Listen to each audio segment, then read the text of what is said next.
Good morning, honorable members and those under the sound of my voice. I join the psalmist in declaring, "Oh, give thanks unto the Lord, for he is good, for his mercy endureth forever. Let the redeemed of the Lord say so, whom he hath redeemed from the hand of the enemy." In our Moments of Impact devotional segment, I'll be sharing a devotional entitled, "Let Your Word Be Your Bond." The phrase, "let your word be your bond," means that one will always do what one has promised to do. Promise, by definition, is a declaration or an assurance that one will do something or that a particular thing will happen. Another word for a promise is a vow, a pledge, or a word of honor. In our world, in just about every area of society, promises have little to no meaning. Sadly, many people make promises frivolously and loosely without having any intention of keeping them. People who make promises and don't keep them are like those who turn the oven on and have nothing to put in to bake. Or in millennial vernacular, they are like people who sell dreams. It's this type of behavior and action that gives credence to the old adage, "A promise is a comfort to a fool." The truth of the matter is, you'd never make a promise if you know you can't make good on it. George Chapman says, and I quote, "Promise is most given when the least is said." When you make a promise, you must do everything in your power to fulfill it. If you can't fulfill a promise, the onus is upon you to be a person of integrity and advise otherwise. As leaders, we must ensure integrity is embedded in our value system. Proverbs chapter 11, verse 3 says, "The integrity of the upright guides them, but the crookedness of the treacherous destroys them." One of the easiest ways to cause people to mistrust, discredit, and question your integrity as an individual or as a leader is to make a promise and not fulfill it. In conclusion, as the by-election race heats up for the West Grand Bahama and Bimini seat, I want to encourage both political parties in this honorable house to do the honorable thing. Don't give people false hope. People have real problems that need real solutions. Don't sell dreams just for votes. If you give a promise, let your word be your bond. I leave you with this thought: don't ever promise more than you can deliver, but always deliver more than you can promise. Selah. Think and act on these things. Let us pray. Our gracious and eternal Father, we lift up your name. We acknowledge your sovereignty, your might, and your great power in the earth.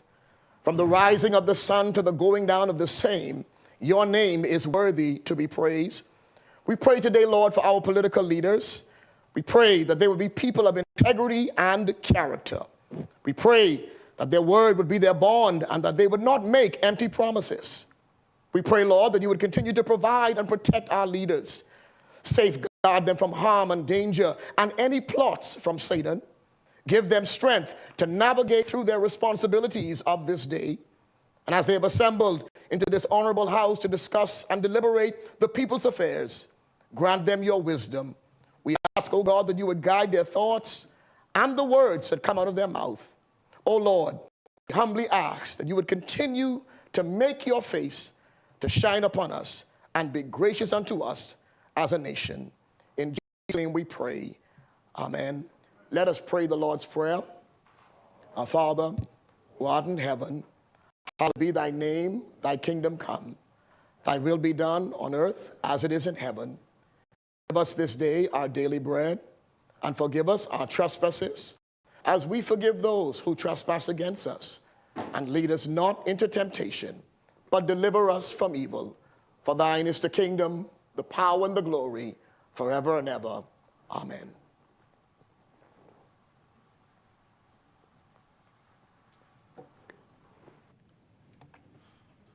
Good morning, honorable members. Honorable members, on our last thing we were at resolutions. Honorable member for St. Anne's, do you have any objections to going back to agenda number 5, laying of documents by ministers. No, Mr. Deputy Speaker, not for the reasons stated by Government Leader of Business. Thank you, honorable member. Laying of documents by ministers. The chair recognizes the honorable member for Freetown. Mr. Deputy Speaker, I beg leave to lay on the table of the House a copy of the following public, the segregated accounts companies designation, primary regulator order 2023.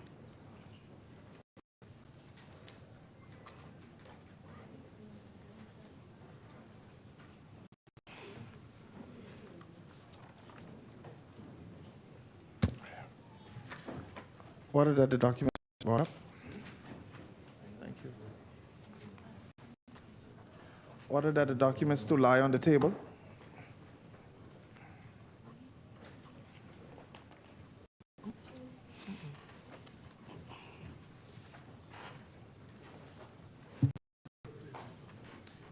Further tabling of documents. Sorry, for the Honorable Prime Minister, beg leave to lay on the table of the House a copy of the following: the Public Debt Management Bahamas Registered Stock Number 1, 2026 and 2028 Directions 2023. And that's you and you. I think that's it. Yeah. All of the documents be brought up.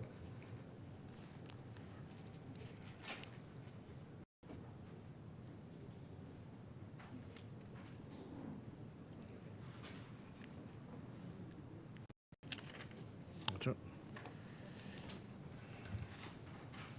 Thank you. Order that the documents to lie on the table.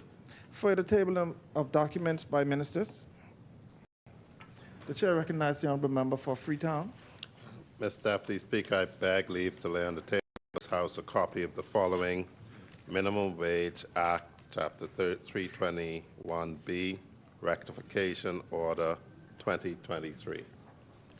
Thank you, honorable member. Order that the documents be brought up.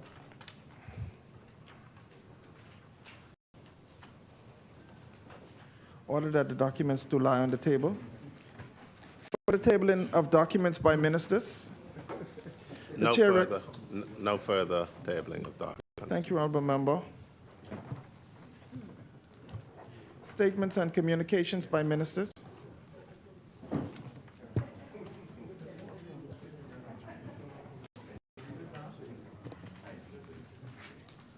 Communications by the clerk.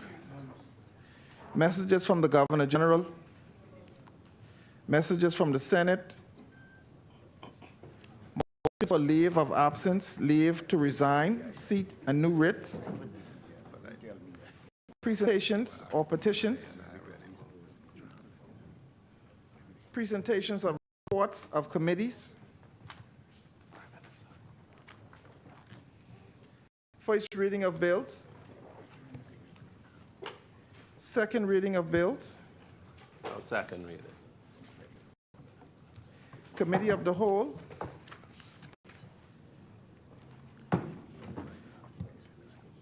Third reading and passing of bills. Third reading and passing of bills. Consideration of Senate's amendments. Resolutions. The chair recognizes the honorable member for Cat Island, Rumkey, and San Salvador.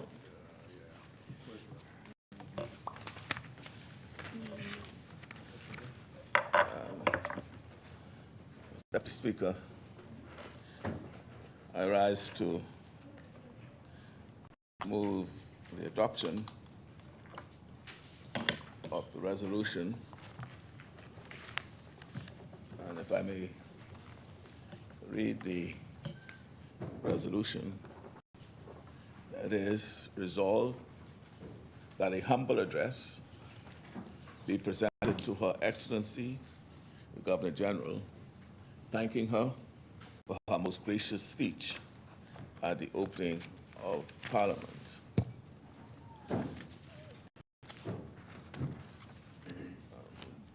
Mr. Deputy Speaker, we are here today with a renewed focus, ready to expedite our legislative and policy agenda to continue to create a better country for all Bahamians. Thank you to our Governor General, the Most Honorable Cynthia Mother Pratt, for her delivery of the speech from the throne, outlining our priorities for this legislative session.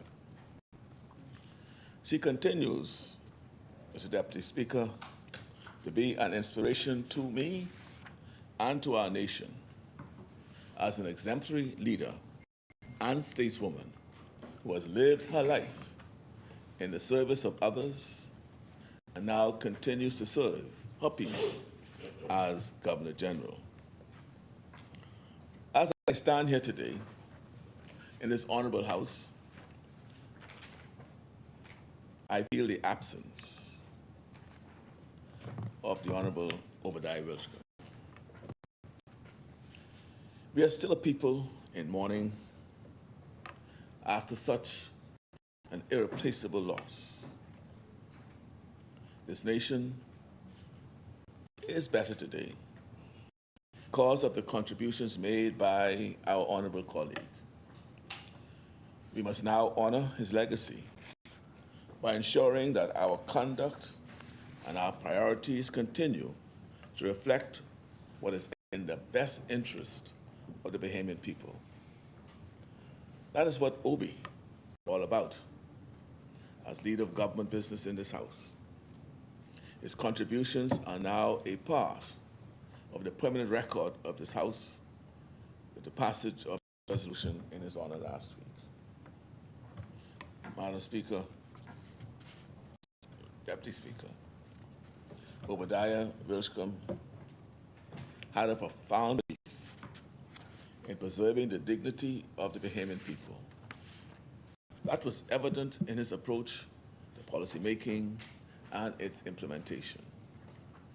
His footprints could be found in our blueprint for change, and he continued to influence us as we took office in September 2021.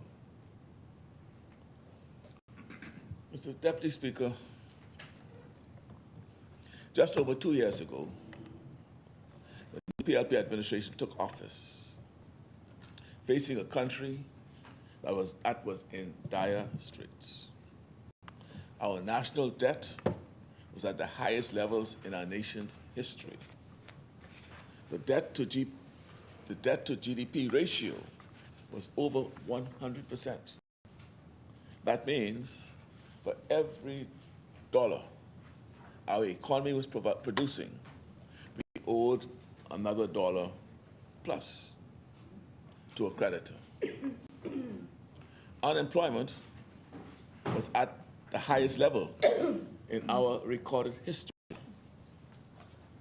Because of the lack of statistical collection during that period, we will never know how high it rose. But some projected that it was over 30% during the worst moments. That meant that roughly 1 out of every 3 Bahamian workers were out of work. Our schools were closed, and thousands of our children either dropped out completely or attended irregularly. Our hospitals were overcrowded and under-resourced. Our communities were still burdened with strict curfews and extreme, inflexible rules that did not give our people and our businesses room to recover and grow.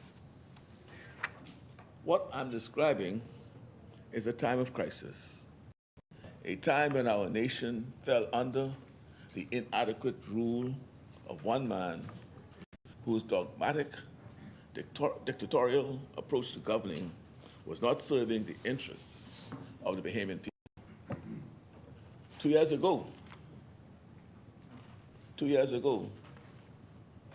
Mr. Deputy Speaker, we met a nation in crisis, but oh, what a difference 2 years can make and have made. Our debt to GDP has dropped to pre-pandemic levels.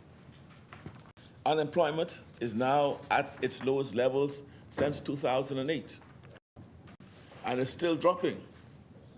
By the next time a labor force survey is conducted, we may very well be looking at employment levels that are nearing historic highs. Our schools are reopened. We went out and got all the children whose needs were not being met during the pandemic and got them back into the school system, assessed and fully reintegrated so that they can continue their academic journeys.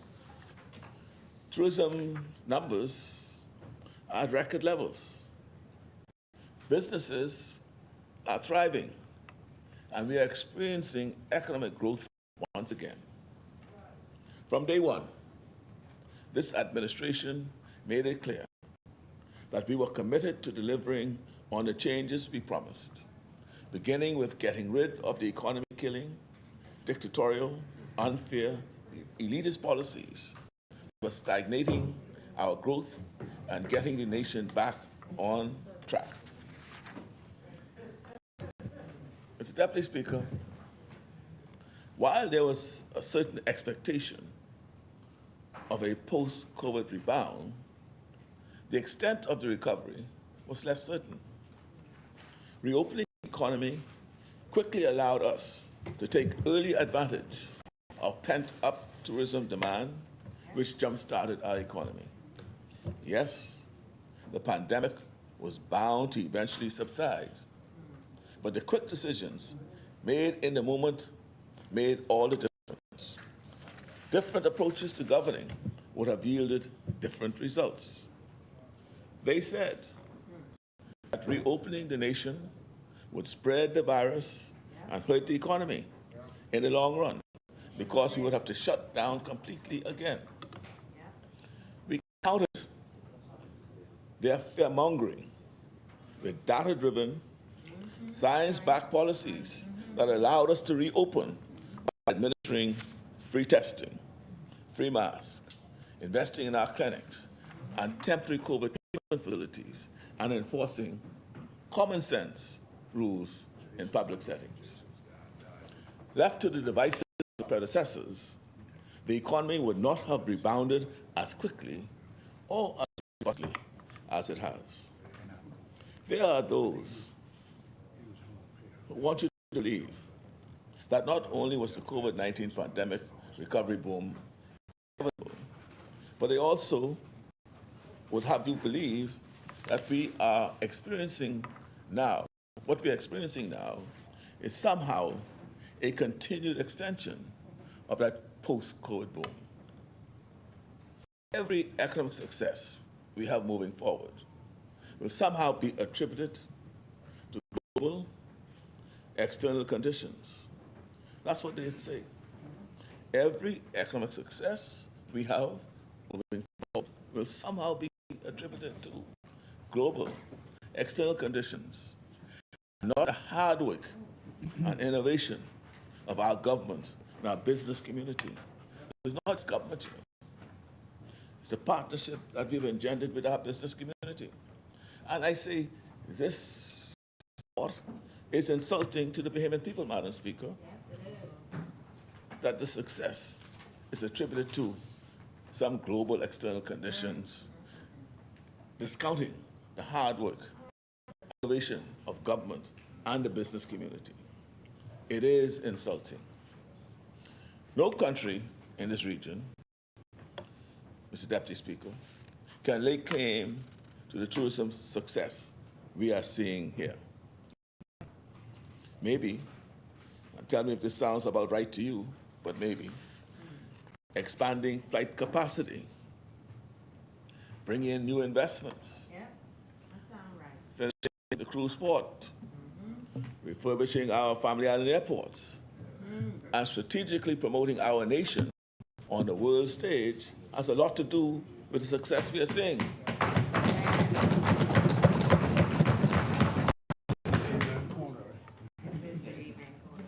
Remember, for the exhumers and writers can attest to the hard work going on at the Ministry of Tourism and the Bahamas Investment Authority that made this robust turnaround happen. Do not insult the ingenuity of our Bahamian people with the talk of inevitability, as if this nation runs on some autopilot and not on the creative equity. That's what they're doing. Yeah, that's their policy. And not on the creative equity of talented experts and professionals, my hard-working ministers, their staff, the business community, the professionals out there.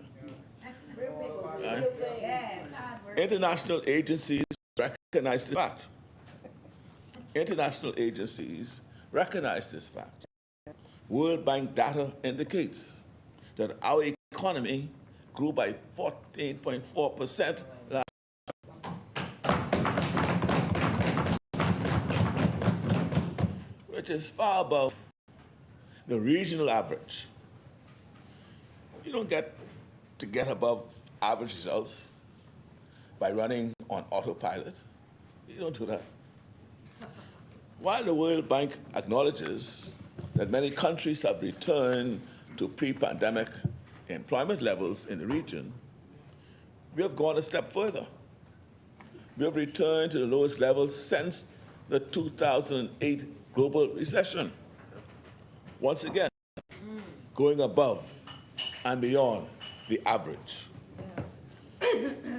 When you see us separating ourselves from the pack in this way, that is the product of ingenuity, not inevitability. Ingenuity. But you will never convince the elitists who look down on the Bahamian people for so long, the ones who believe that they and they alone hold the keys to the economy in their hands. You will never convince them that perhaps we know what we're doing. Yes, maybe. We're not so powerless when it comes to controlling our fate. So, Mr. Deputy Speaker, we secured the recovery of our nation. And our next priority was to build a solid foundation for continued progress, because recovery alone isn't enough. Unlike our predecessors, who used the country's fiscal situation as an excuse during their first few years, we intended to make good on our promises in the blueprint for change, regardless of the historically bad conditions we inherited. I know there is some talk about us not yet fulfilling every promise we made in our blueprint for change. Somehow, there are people on the side opposite who seemingly believe that by this point, 2 years into our term, we apparently should have fulfilled every promise made by now. This kind of talk, besides being an obvious and meritless political attack, also betrays their lack of understanding of national development. Wow. It is truly sad. It's truly You sad say lack of understanding? that they have such a shallow appreciation You say shallow too? of governance. Lack of understanding and shallow. National development is not about launching new gimmicky ideas every year. Transforming a nation does not happen overnight. Not every promise made in the blueprint for change is a short-term promise. For example, diversifying the tourism industry or reforming the school curriculum to better prepare young people for future opportunities are not things that will be done in a single year. They don't even want to do it. Sure, we can begin laying the foundation right away, but doing things the right way takes time. developing new industries and sub-industries, or retooling our educational system for success cannot be rushed. There's critical research to be done, policies to be developed, pilots to be launched. There is the implementation phase, the evaluation and measurement phase, the adjustments you must make. Policy making and policy implementation at a national scale is a serious undertaking, and it should be taken seriously by all who seek to lead this country. What we gotta do in the second term? There's no room for jokey political commentary. The idea that we repeat a lot of the same promises, listen to this now. The idea that we repeated a lot of the same promises, and that is somehow a bad thing, must be a joke. The speech from the throne is not about novelty. It's about vision. And if we have repeated anything, it is because there is consistency in vision that drives our actions. We launched housing initiatives now, and now we will expand on the way that was done. We hired new police officers and launched saturation patrols throughout the island. And now we're expanding our efforts. We trained one cohort of the National Youth Guard, and now we'll train another. These are not one-off efforts. Running this nation is not an exercise in checking boxes. Doing stuff superficially just to say it is about the impact we make and the lives we change. We recognized that we couldn't do everything in years 1 and 2. So we prioritized. We now ask the Bahamian people to judge our priorities based on our actions, the things we delivered for them. After securing the recovery of the economy, bringing in record numbers of tourists, and bringing unemployment down to the lowest levels in over 15 years, we then delivered on a number of key promises. We asserted ourselves on the world stage, fighting for climate justice, leading the world in establishing and trading in blue carbon credits, and investing in sustainable renewable energy on our family islands. We brought in billions of dollars in new investments, and they're all in the pipeline. We make unprecedented investments in agriculture as we enact a long-term, I want to emphasize that, a long-term plan for permanently lowering our food import bill, creating profitable businesses opportunities for farmers, and ultimately lowering the cost of vital food items in our grocery stores. It won't be achieved overnight, but we are making the necessary investments now. After bringing our children back to school, we invested. We invested in assessing them. And then we hired new teachers, raised teacher salaries, improved their insurance coverage, and are now driving a review and revamp of our curriculum. We also increased the salaries of our nurses, as well as thousands of public servants, in addition to bringing annual incremental increments, adjustments back. Yes, Lord justice. Speaking of salaries, we increased the national minimum wage, which, and I admit, is not yet where we would like it to be. But 24% increase represented progress. It is a step closer to our eventual goal. Once again, there were some disingenuous criticisms, seeking to have it both ways on the increase. As usual, they talked out of both sides of their mouths.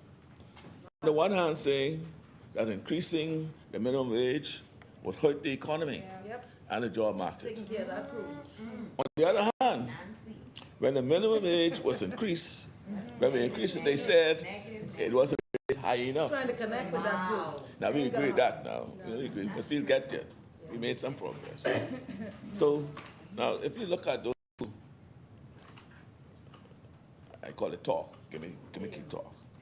If they believe, so if they believed an increase at that time would hurt the economy, but also believe the increase should be bigger, how does that, how do you synchronize Don't those? hurt your head, please. No, I wouldn't. Don't hurt your head.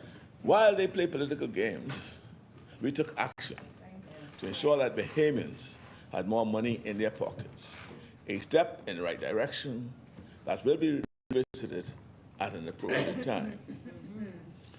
We invested in national security with new recruits at our uniform branches, new training opportunities, and more equipment to secure our borders and our communities.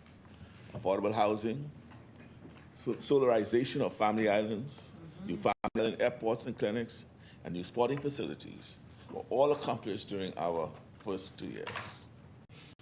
Based on our actions, Mr. Deputy Speaker, the Bahamian people can see that we prioritized our children, we prioritized our nurses, we prioritized our teachers, we prioritized our public servants, our youth, and our family islanders. But we put people first.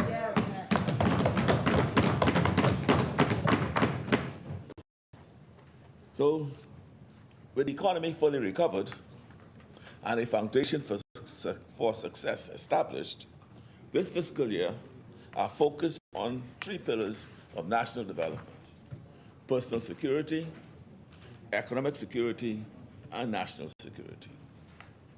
Personal security refers to securing the whole person, which includes financial security, employment, health and wellness, and all the aspects of their personal life that enables them to attain stability and thrive. Employment remains our primary focus as we continue to drive unemployment numbers down. We will not be satisfied until every Bahamian who wants a job has a job. Full employment is an ambitious goal that all governments must strive for. The closer we come to realizing that goal, the more of our citizens will have experienced elevated personal security. Same goes for our entrepreneurs. Every Bahamian who wants to start a business to be able to start a business. Every impediment in their way represents the failures of successive governments to empower more Bahamians to be owners in our economy. While it is not solely up to the government certainly has a powerful role to play in supporting businesses of all sizes, especially micro, small, and medium-sized businesses, as well as youth and women-owned businesses. It's not just about the number of opportunities we create for Bahamians either. And I repeat that. It's not just about the number of opportunities we create, but about the quality of those opportunities. No qualified Bahamian is interested in remaining at the entry level for their entire career. No Bahamian professional who's invested time and money in self-development and education wants to hit an impenetrable glass ceiling that sees them stuck in the middle of the corporate structure.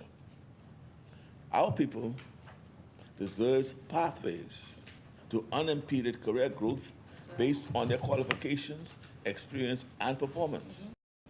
If you have conversations with employees at various companies, like I have, you'll hear the stories of a head bartender, a club manager, a housekeeping manager, and those posts that have been monopolized today by foreign hires.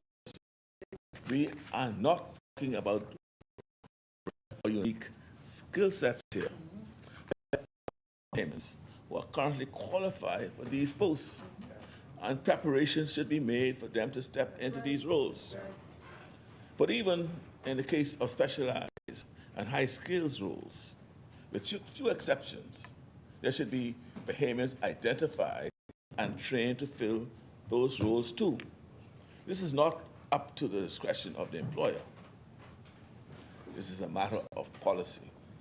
It is not optional. Unfortunately, for many years, this has not been the case. Not only has enforcement not been prioritized, there were no personnel assigned to enforce our policies or laws. This is why we are now launching a new notice of vacancy unit at the Department of Labor.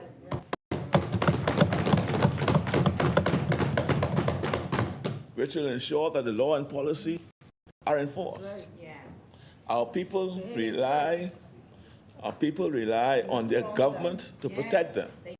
And this unit will step in to ensure that in instances when an employer hires a non-Bahamian, a Bahamian understudy is identified and is actively being trained.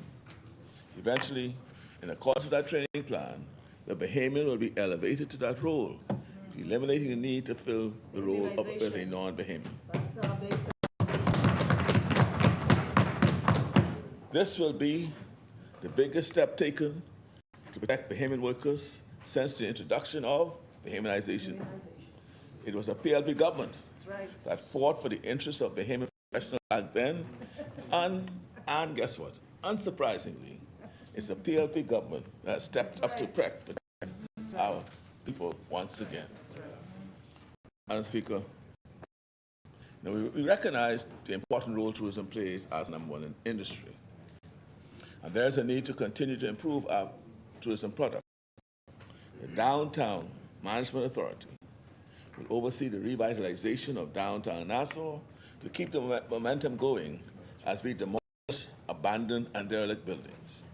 Our work is not just about removing eyesores from the city, but replacing what is removed with innovative, demand-driven experiences that further enhance our tourism product.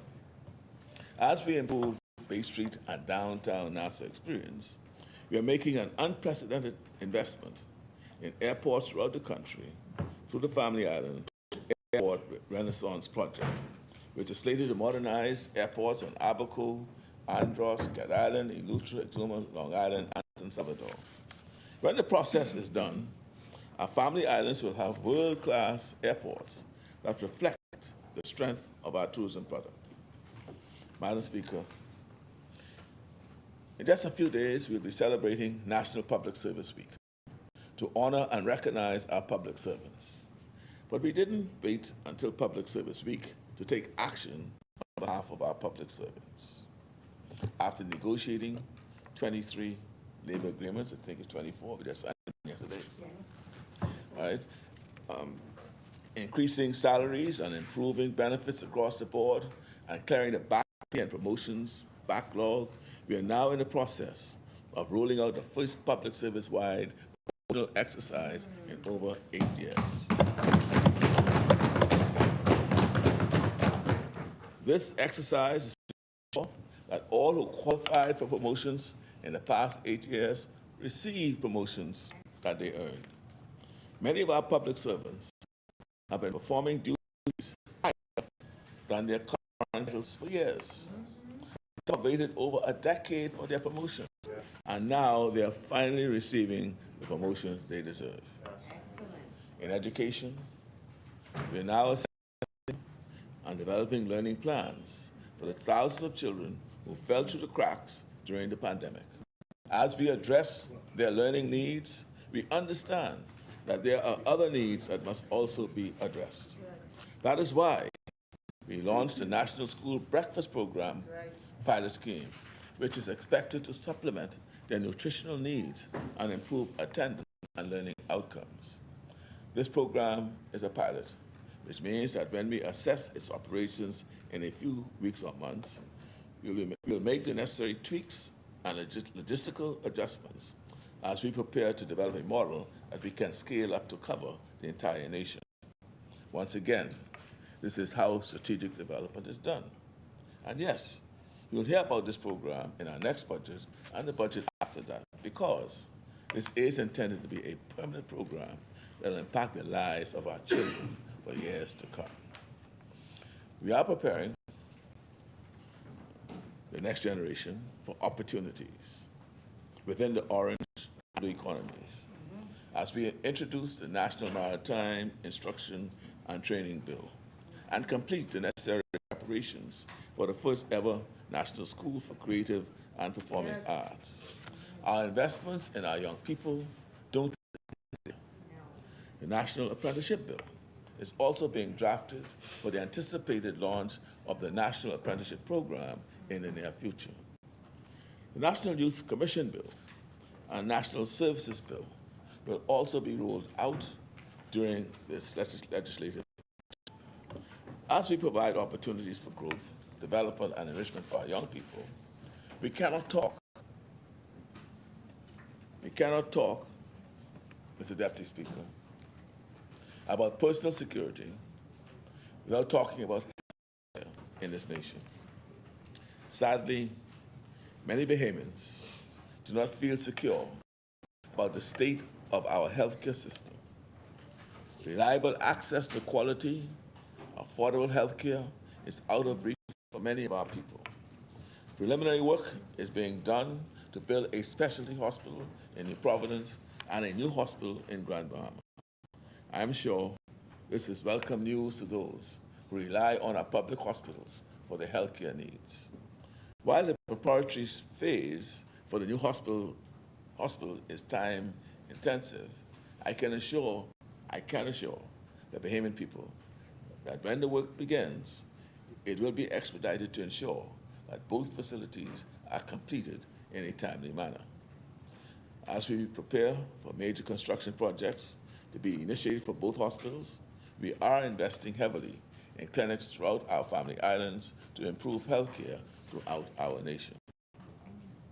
We are expanding NHI with the addition of catastrophic healthcare. This is not a new initiative. It was piloted last time around, and during this fiscal cycle, it will be expanded. Once again, this is intended to be a permanent addition to the health system that will save many, many lives.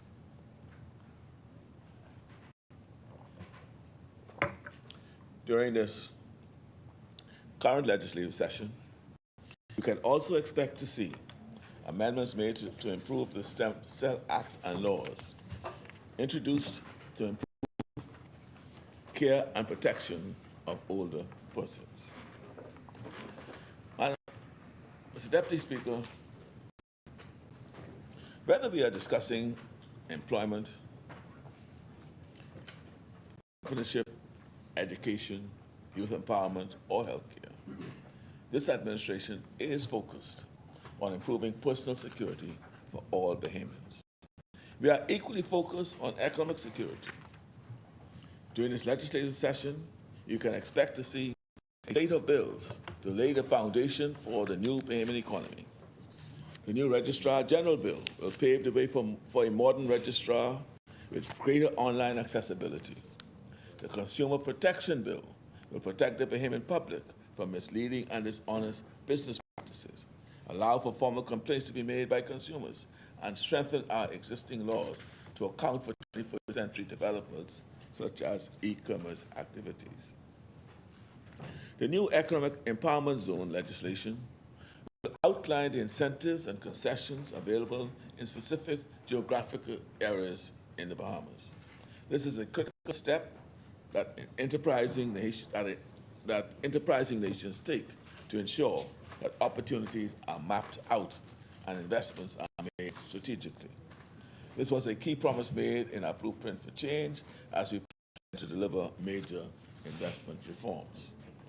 So, for example, we would now have an idea of the economic value and profit to be made from natural resources in a given area, so that we could have a standards in place and be able to advise investors as they invest in key resources like the Cascarilla bark and Ackles and Crooked Island, and we'll be able to control and manage and to ensure that the benefits of that will inure more to our Bahamian people and Bahamian entrepreneurs. And as we seek to attract investors to our shores and empower domestic entrepreneurs, we must modernize our intellectual property regime. This is critical as we invest in our orange economy. A new industry will be created via a bill to regulate the growth and sale of cannabis and hemp in the Bahamas for medicinal and religious purposes. This is an exciting new opportunity within the agricultural sector and a promising new development for the natural treatment of chronic pain and other relevant diseases. Legislation to introduce a yacht registry will be brought to this House, creating a new stream of revenue for the government and a new economic opportunity within the maritime sector. Financial services, as our second largest industry, is another major focus during this legislative session. Our goal is to continue to provide the oversight for our industry to remain globally respected and trusted while protecting users of services within our borders and creating fertile ground for new investors and established businesses to prosper. The new Securities Industry Bill and the new Digital Assets and Registered Exchange Bill will ensure that our traditional and digital financial services regulations remain among the best in the world.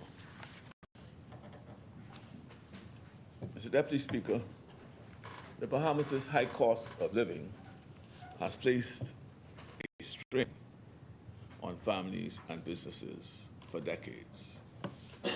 Unfortunately, the recent global inflation crisis caused by the COVID-19 pandemic and the Russian-Ukraine war, and now the disturbance in the Middle East, have worsened an already bad situation. This administration took action by lowering customs duties, lowering the overall VAT rate, and ramping up price control enforcement. But this was not enough to offset historically high global inflation. It is the lower income Bahamians who struggle the most. In a short period of time, it has become much more difficult for them to make ends meet.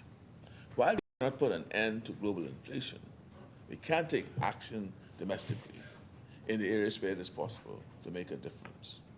The Bahamas has an economy that is dependent on imports. We import food and goods, equipment, and of course, we import oil and oil products. Our reliance on imports has been hard into our economic model for generations.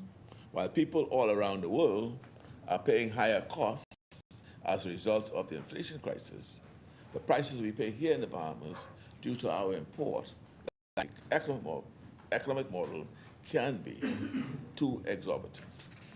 Changing a model that has been around for generations is no small task. We're not talking about a quick Band-Aid fix here. We're talking about reimagining the way our economy works. It is a necessary step that we must take if we are serious about enhancing economic security. The two areas where we anticipate the most impact are food production and energy generation. We believe that we can lay a foundation that will significantly decrease the cost of living for Bahamians in the long run. The work to achieve this objective has already started with the solarization of several family islands. This work is slated to continue. We have initiated programs to install 100 megs of solar energy in New Providence as we are building new blended power facilities that feature a minimum of 50% solar power generation in 16 locations throughout the family islands. But this is not enough. We must expand our efforts on the family islands, and we must begin making progress on developing viable, large-scale energy solutions for New Providence. In this parliamentary session, we will introduce a renewable energy bill to facilitate expansion of renewable energy. We will also establish standards for liquid natural gas with an LNG bill providing a transitional alternative to produce cleaner energy than our current oil and diesel system. A national food security plan will be launched to provide a comprehensive framework for the development of our food production and agricultural systems. We already have the Golden Yolk Program to expand local egg production, and we want to increase the scale of production under that program, while also venturing into other areas of agriculture to provide profitable ventures for local farmers to produce high-demand agricultural products. As we roll out these plans, we will provide greater support for vulnerable communities within our society.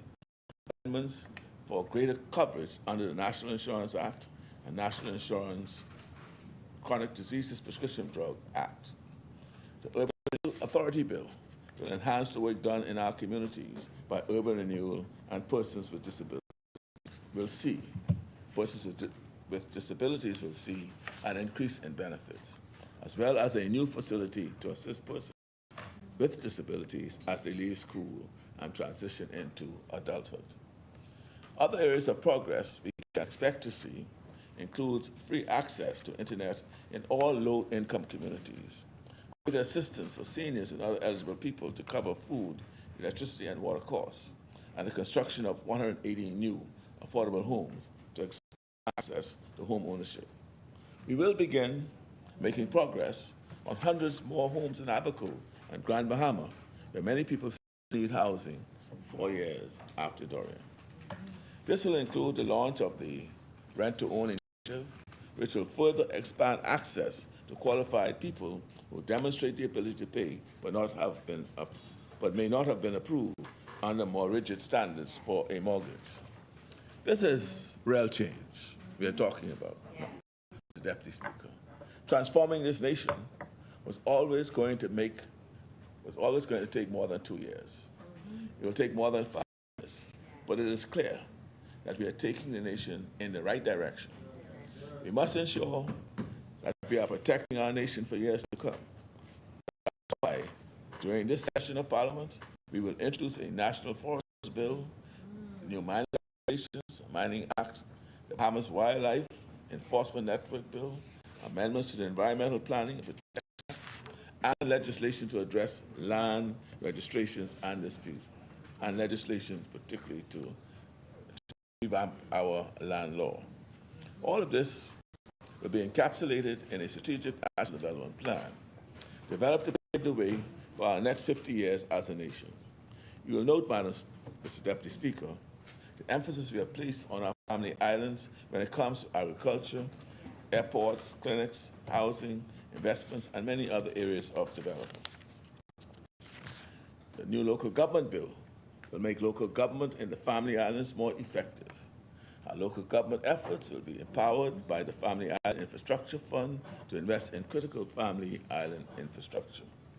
All of our plans for economic security will form a part of our National Development Plan.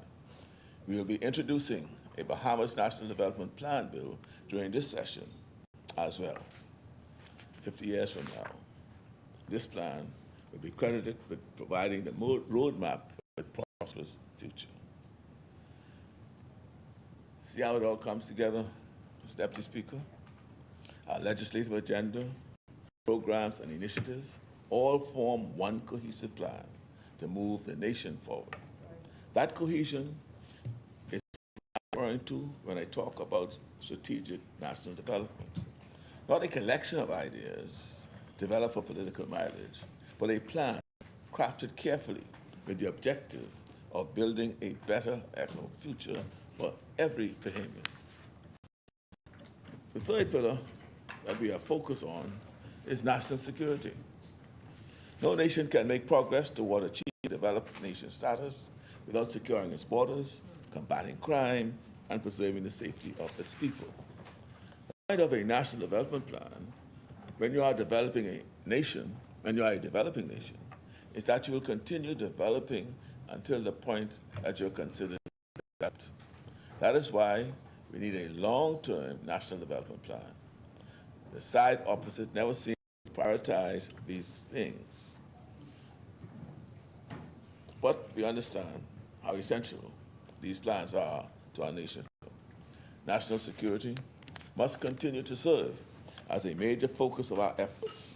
It is an area where drastic action is needed to take on an undocumented migrant crisis that has been ongoing for decades, and a violent crime epidemic with genesis in complex social ills and a gang culture spawned from the sale and smuggling of illicit drugs.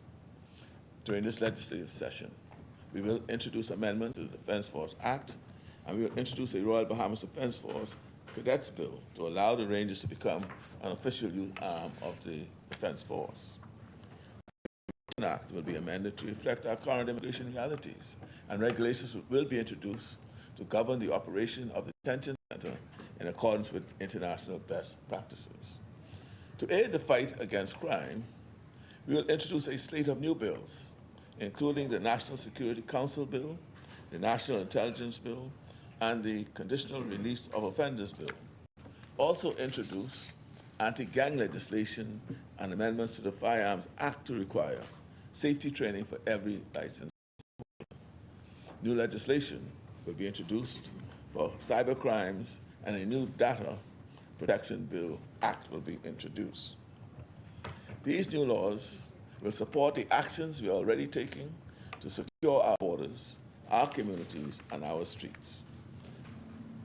Defense Force patrols will continue at the same intensity, and the base in Inago will continue to be a vital asset in managing our undocumented migrant situation. In New Providence, saturation patrols will continue. And we will also focus on youth engagement. The second chance program and other rehabilitative and social outreach programs address the crime problem at its roots. The passing of laws in Parliament is merely the first step toward taking effective action, while the efficient and effective passage of laws is necessary for good governance. Our accomplishments as a government will not be defined by the amount of laws we brought to this House, but by the lives we have rehabilitated, the communities we have made for, and the efforts we have made to preserve justice and secure our nation. Mr. Deputy Speaker, this parliamentary session is quite ambitious. We did not come into office to implement small incremental changes. The Bahamian people did not vote us in to do that, nor were we ever minded to preserve the status quo. Right. Not when the cost of living is still as high as it is. Not when inequality is as high as it is. Not when not enough Bahamians own a stake in their own country, and crime continues to plague our streets. What started off as a collection of policies and ideas has coalesced into a vision for our nation that will now manifest as a legislative agenda that will lay the foundation for change. Some changes may happen before others. Some priorities may be actualized now, while others may take shape years from now. But whether they are short or long-term goals, everything we do is about delivering real, tangible change for the Bahamian people. We have accomplished a lot in 2 years, but it is not enough.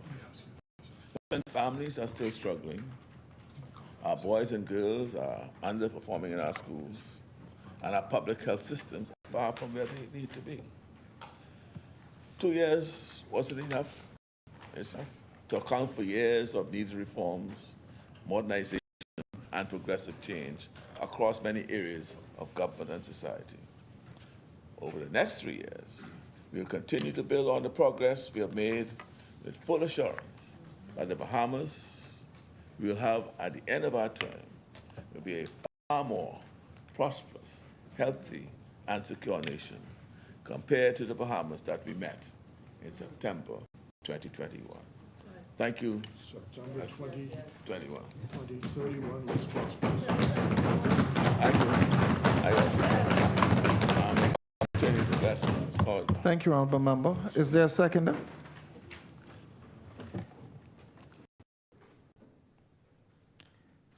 The chair recognizes the Honorable Member for Angleston.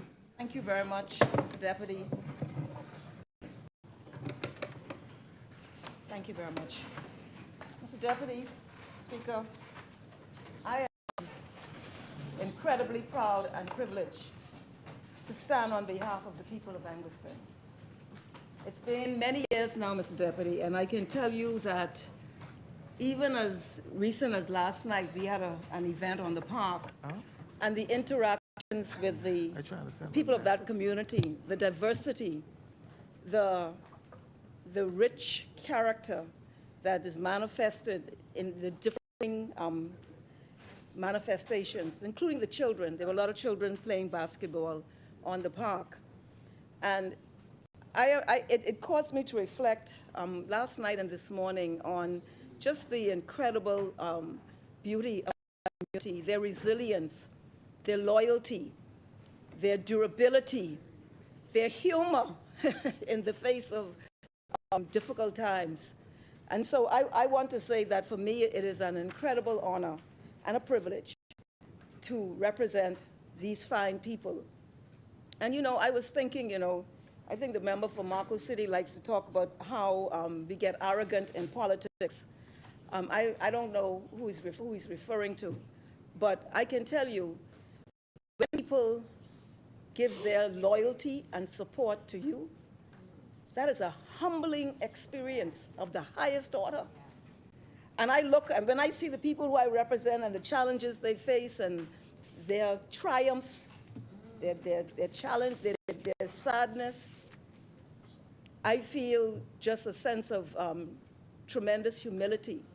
That I was at a funeral the other day, and the lady was over 90. She was bedridden for a couple years. I spoke at the funeral, and I was able to recall that last election, which was just 2 years ago.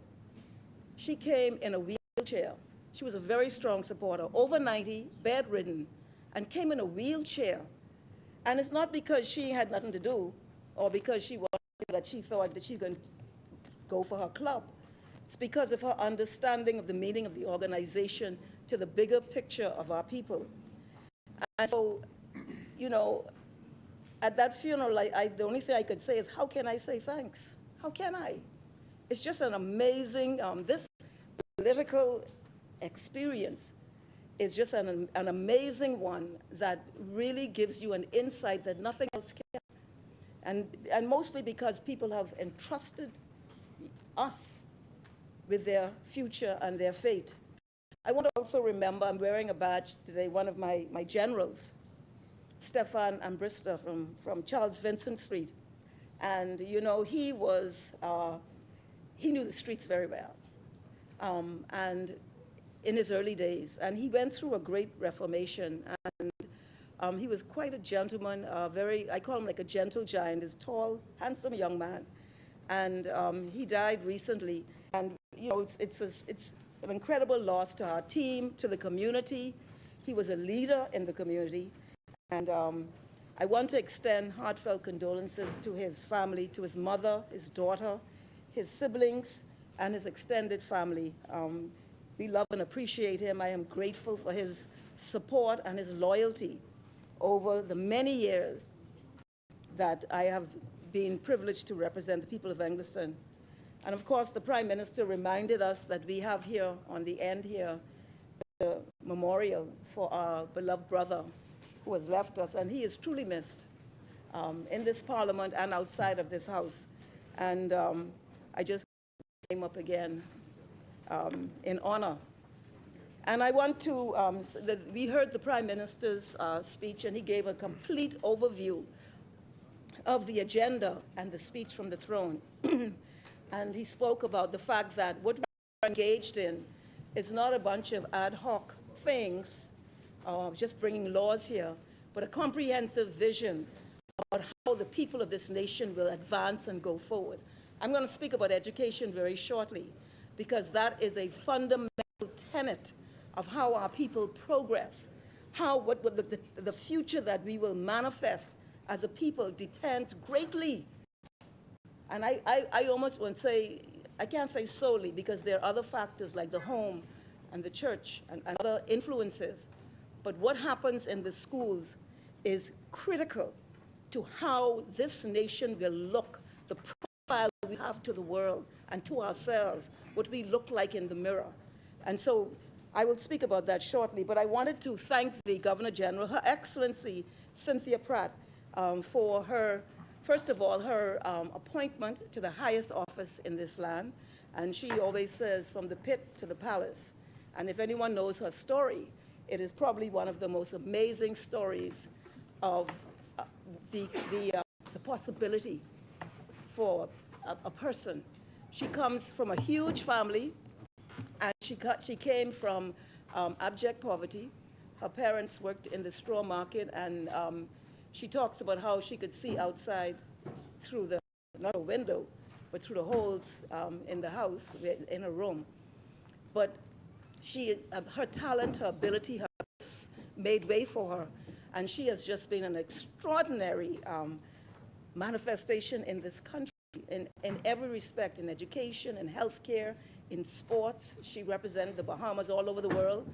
She entered politics, and she reached the highest level any woman has ever reached in the political realm. And so we congratulate her, and we know that she understands the plight of people where her homestead is in the Grove, where she has her own experience, and she represented those people for, I think, for that community for about 15 years. So she understands the ordinary Bahamian. She herself is one, an extraordinary, extraordinary woman, but she understands that plight. And I want to also congratulate her on the way in which she presented the speech in the most eloquent fashion. I will now speak about education, because that was one of the first things mentioned in the speech from the throne. And it's not by accident, because the way in which we mentor, train, prepare our young people speaks to not only the individual quality of life that individual will have, but it speaks to the collective viability we have as a nation. And so this administration has determined that, particularly in light of the pandemic experience and the legacy issues in education, that we could not come into this administration with business as usual and the same old, because we know what the same old has gotten us. But the pandemic, however, exacerbated the conditions that the challenges or the crisis of education. It further exacerbated it. And we found, and the Prime Minister spoke to this, children were out of school for 2 years. We had to go, the country went to a virtual mode. A lot of children didn't have devices, they didn't have internet access, they didn't have the supervision. And we found that at least 7,000 children went off the radar. And then you had those who were online, but our research shows they might have just spot check online. They were not online with continuity. And so they were quasi-absent themselves, which increases the number tremendously. So when we took office, there were thousands and thousands and thousands of young people and children who were off the radar in this nation. And this administration determined that we had to do one thing first and foremost. We had to find them. And we went the old-fashioned way. Throughout this country, principals, the security officers, PTAs, school board, NGOs, they came together in each school and formed teams, and they went physically on the ground, knocking on doors, finding children. And I always say that in the Freetown area, when it was launched, in that one walkabout, they found 60 children that were out of school. This effort has proven to be very effective. We then joined with the Prime Minister's delivery unit with a view to bringing strategic effort to getting children back in school. And that has proven to be extremely effective, and I'll get to that in a minute. But we also engaged additional attendance monitors. They actually were COVID police. And we brought them over, we trained them, and they are on the ground every day looking for children, every day. Just the other day, they found a 12-year-old living in a car by himself. By himself. We are not on that anymore. I just want you to know that. He's in safe custody. But these are the issues that now, we could ignore it, you know. We could ignore it, turn ahead the next way. But that will come back to haunt us.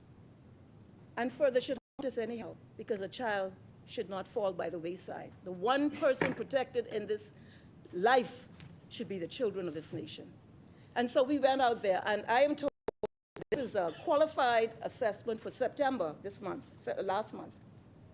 I am told on our EMIS, which is our system that monitors attendance, that for the month of September, qualified because they're going to cross-reference by going on the ground, speaking to teachers, etc. But the EMIS is showing an attendance rate of over 95% of children. So we prioritize getting children off the street and into the classroom. The second thing we did, we understood, because all the research showed it, is that the being out there, and even those who are continuously on the internet for the virtual learning, they were impacted. Many of them were impacted.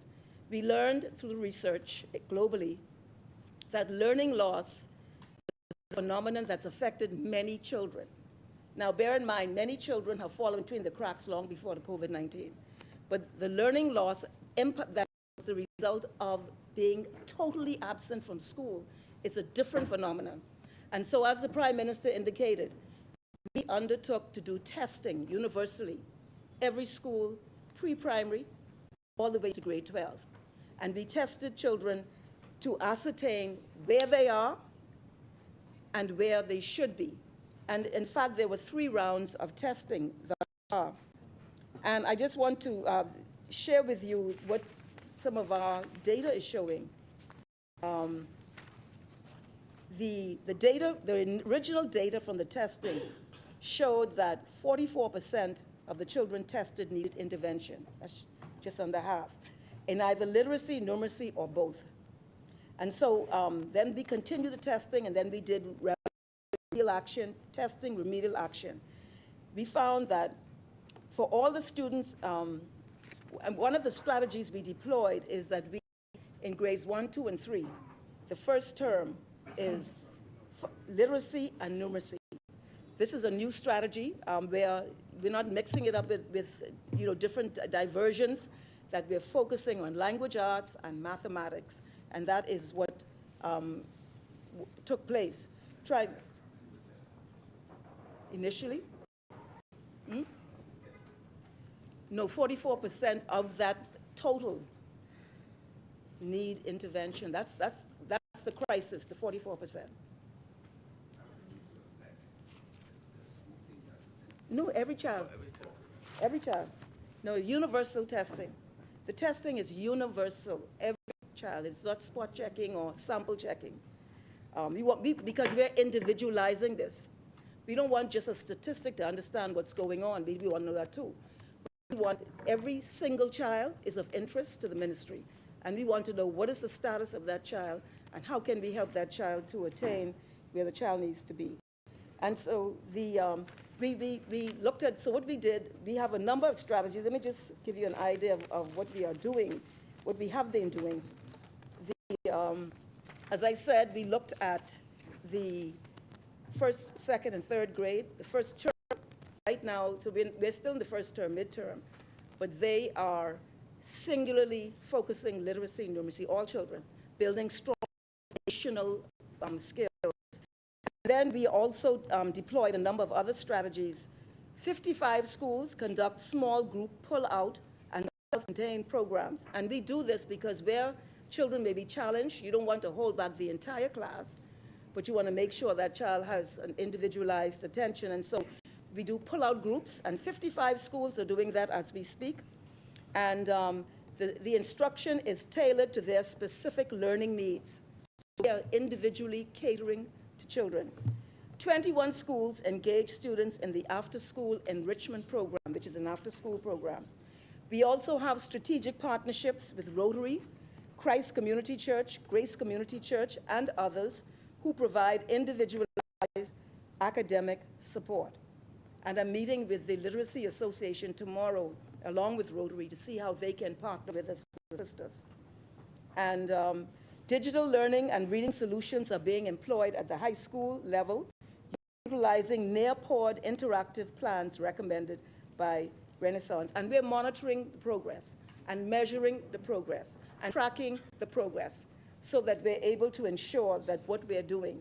Now, after the third testing, we have found that preliminary results reveal that 60% of the students have shown academic growth. 40% accelerated and 20% typical. Fourth graders have shown the greatest accelerated progress with 62% growth in reading. However, the mean number of 44% has only been reduced by 4%. So we still have a target area of 40% that we have to continue to work with. But we are seeing progress, and we're seeing with students who were at grade level as a result of our efforts are now above grade level. 40% are above grade level now, and 20% are now at grade level. The other thing that we're doing is the Marjorie Davis Institute, which is on East Street by Our Lady's Church. We are, it's a sort of a referral school or place where students may do a term there and then go back into the mainstream school. But we are now what I would call revolutionizing that institute. And what we're doing now is to create that as a hub for special needs or special education or diagnostic or remediation, whatever's required. Historically, it's been the ministry. We don't really have the capacity in the manner in which we should. It's just not there. So we are developing and fortifying the Marjorie Davis Institute so it will become the satellite for diagnostics, for intervention. Even if that intervention takes place in a pullout at the school, the Marjorie Davis will become we are in the process of creating this as the central hub for special education. In relation to special education, the other thing that we are doing, because you need audiologists, you need speech therapists, you need psychologists, and you have hundreds of children that are awaiting testing, and they're on a waiting list. And we've been trying to clear a waiting list, and before you know it, you have another waiting list. And so what we have done, what we are doing, we're about to enter an MOU with the private sector to, we hope, at favorable rates, so that we are able to ensure, to eliminate waiting lists of children who are requiring testing. What we're finding is that if you have an autistic child, where you have early intervention, the outcome and the ability of that child to function more effectively is increased exponentially. Early intervention, testing is critical. And so this is what we are seeking to do, and we are now rationalizing this. And in addition to the MOU from the Marjorie Institute, we hired an additional 22 special ed teachers this for the September term. And they have been deployed nationwide to bring that. They're here in the Bahamas. I mean, some are here are Bahamian, and we brought some in, but they're throughout the country. And additionally, we have joint partnered with Barry University, and we have 14 teachers who are trained teachers who are in the master's program for special ed. They're almost finished. We helped the scholar. It was a tripartite relationship, the teacher, the university, and the ministry. And they should be very soon completed, and they will go into the system. We're doing this because we have I should have brought my badge. We've created badges. Every child counts. And it's the special needs child, it's the one who got learning loss, it's the brilliant child, it's the great athlete. Every child counts. We don't have a judgment scale. All we know is where you have human potential, it's our role to seek to capitalize on that potential. The other thing we're doing now, and then the PM has indicated that we're not just dealing with recovery. He said this is not just recovery, and it's not enough. It's not just recovery. We went into recovery mode. We found the children, we tested them, we're intervening. But we want to take education to the next. We know how good these children are, is how great this nation will be. And what we have done is we just did some research, and I was supposed to share it with the Prime Minister, the University of Bahamas, on the factors that impact learning, how our children learn in this country. Why does a child do well? Why does a child not do well? what's the thing about BGCSEs and all of this. And as a result of this, the research has been completed. The preliminary report has been completed. The findings are so interesting about what they are finding about the Bahamian student, the Bahamian child, and the factors that impact how our children are being affected in their learning process. We may think we know, and we might be right. This is a research piece which has looked at data, which has looked at all of the research writings. University of the Bahamas have done it, yes. And they have done a preliminary report, and we are going to pull from that because our policies going forward have to come from our data and our empirical research and findings. And so that is completed, and we are going to meet next week to go through it and be able to see what we can pull from that so we can strategically target in our strategies for the benefit of our young people. The other thing that we're doing is a pilot project, and it's underway at 2 schools, E.P. Roberts and Columbus Primary, but we're going to pull in a junior high school. We are, what is happening is that they're integrating the cultural arts in core subjects. And I'll give you an example, Mr. Deputy. They'll have a painting which will show a scene. And in the primary school, they will ask the child, tell us what you see there.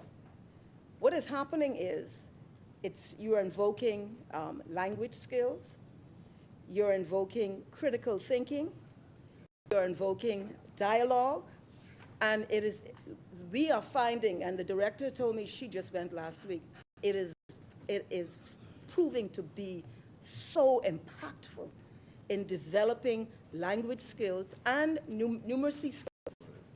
Yep, and should this pan out, because we're monitoring and measuring, we will make it more broad-based to see, because we don't, we've inherited a methodology for learning, and we've accepted that, we've dealt with it. But what we're trying to do is to see how can we get the best outcome for our young people.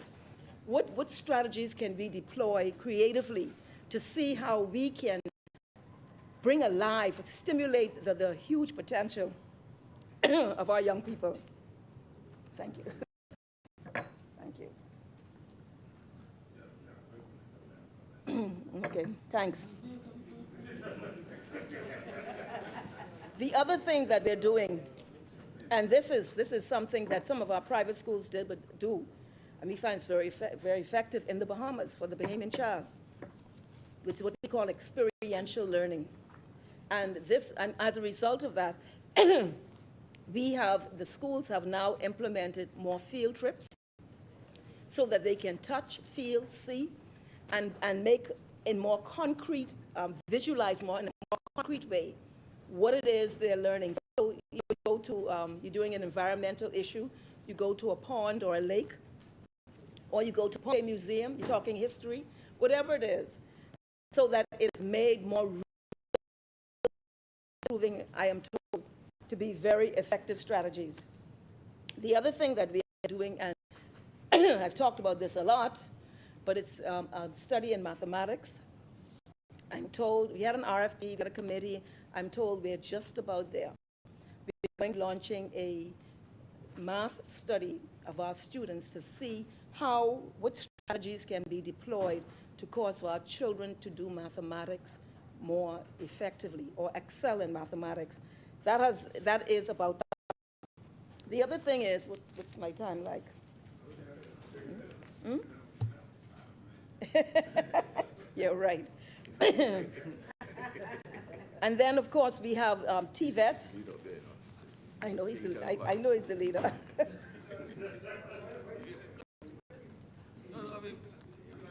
I'm trying to. No,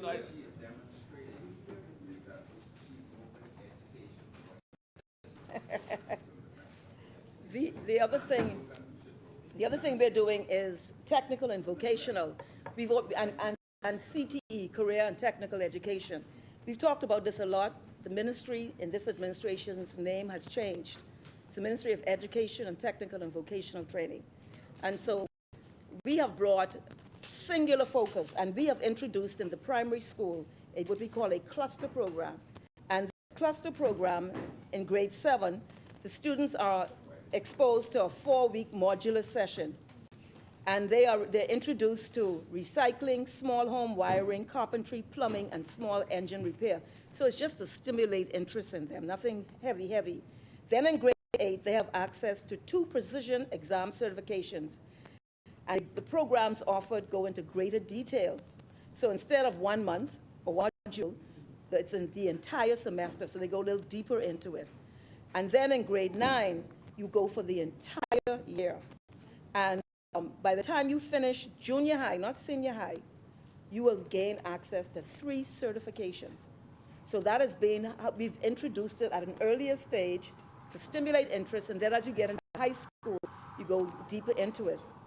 The other thing that we are launching very shortly, and I've talked about this before, but you know, things take time, the Polytechnic on Wolf Road, and with the former Star Academy Seventh-day Adventist Church. That is going to manifest as the most important, in my view, paradigm for technical and vocational education at the high school level that we've ever seen. And that will become a center for excellence, where students will go there to specialize in particular technical, vocational, and career and technical education skills, and be able to have parallel certifications. So that is the other thing that we are moving towards. And the Prime Minister would have, I think he mentioned the Maritime Bill and the Apprenticeship Bill. And these are components or paradigms of the technical and vocational, because at this Polytechnic we will be introducing maritime studies, the STCW, and then the apprenticeship will begin to take technical students into the field and allow them to participate.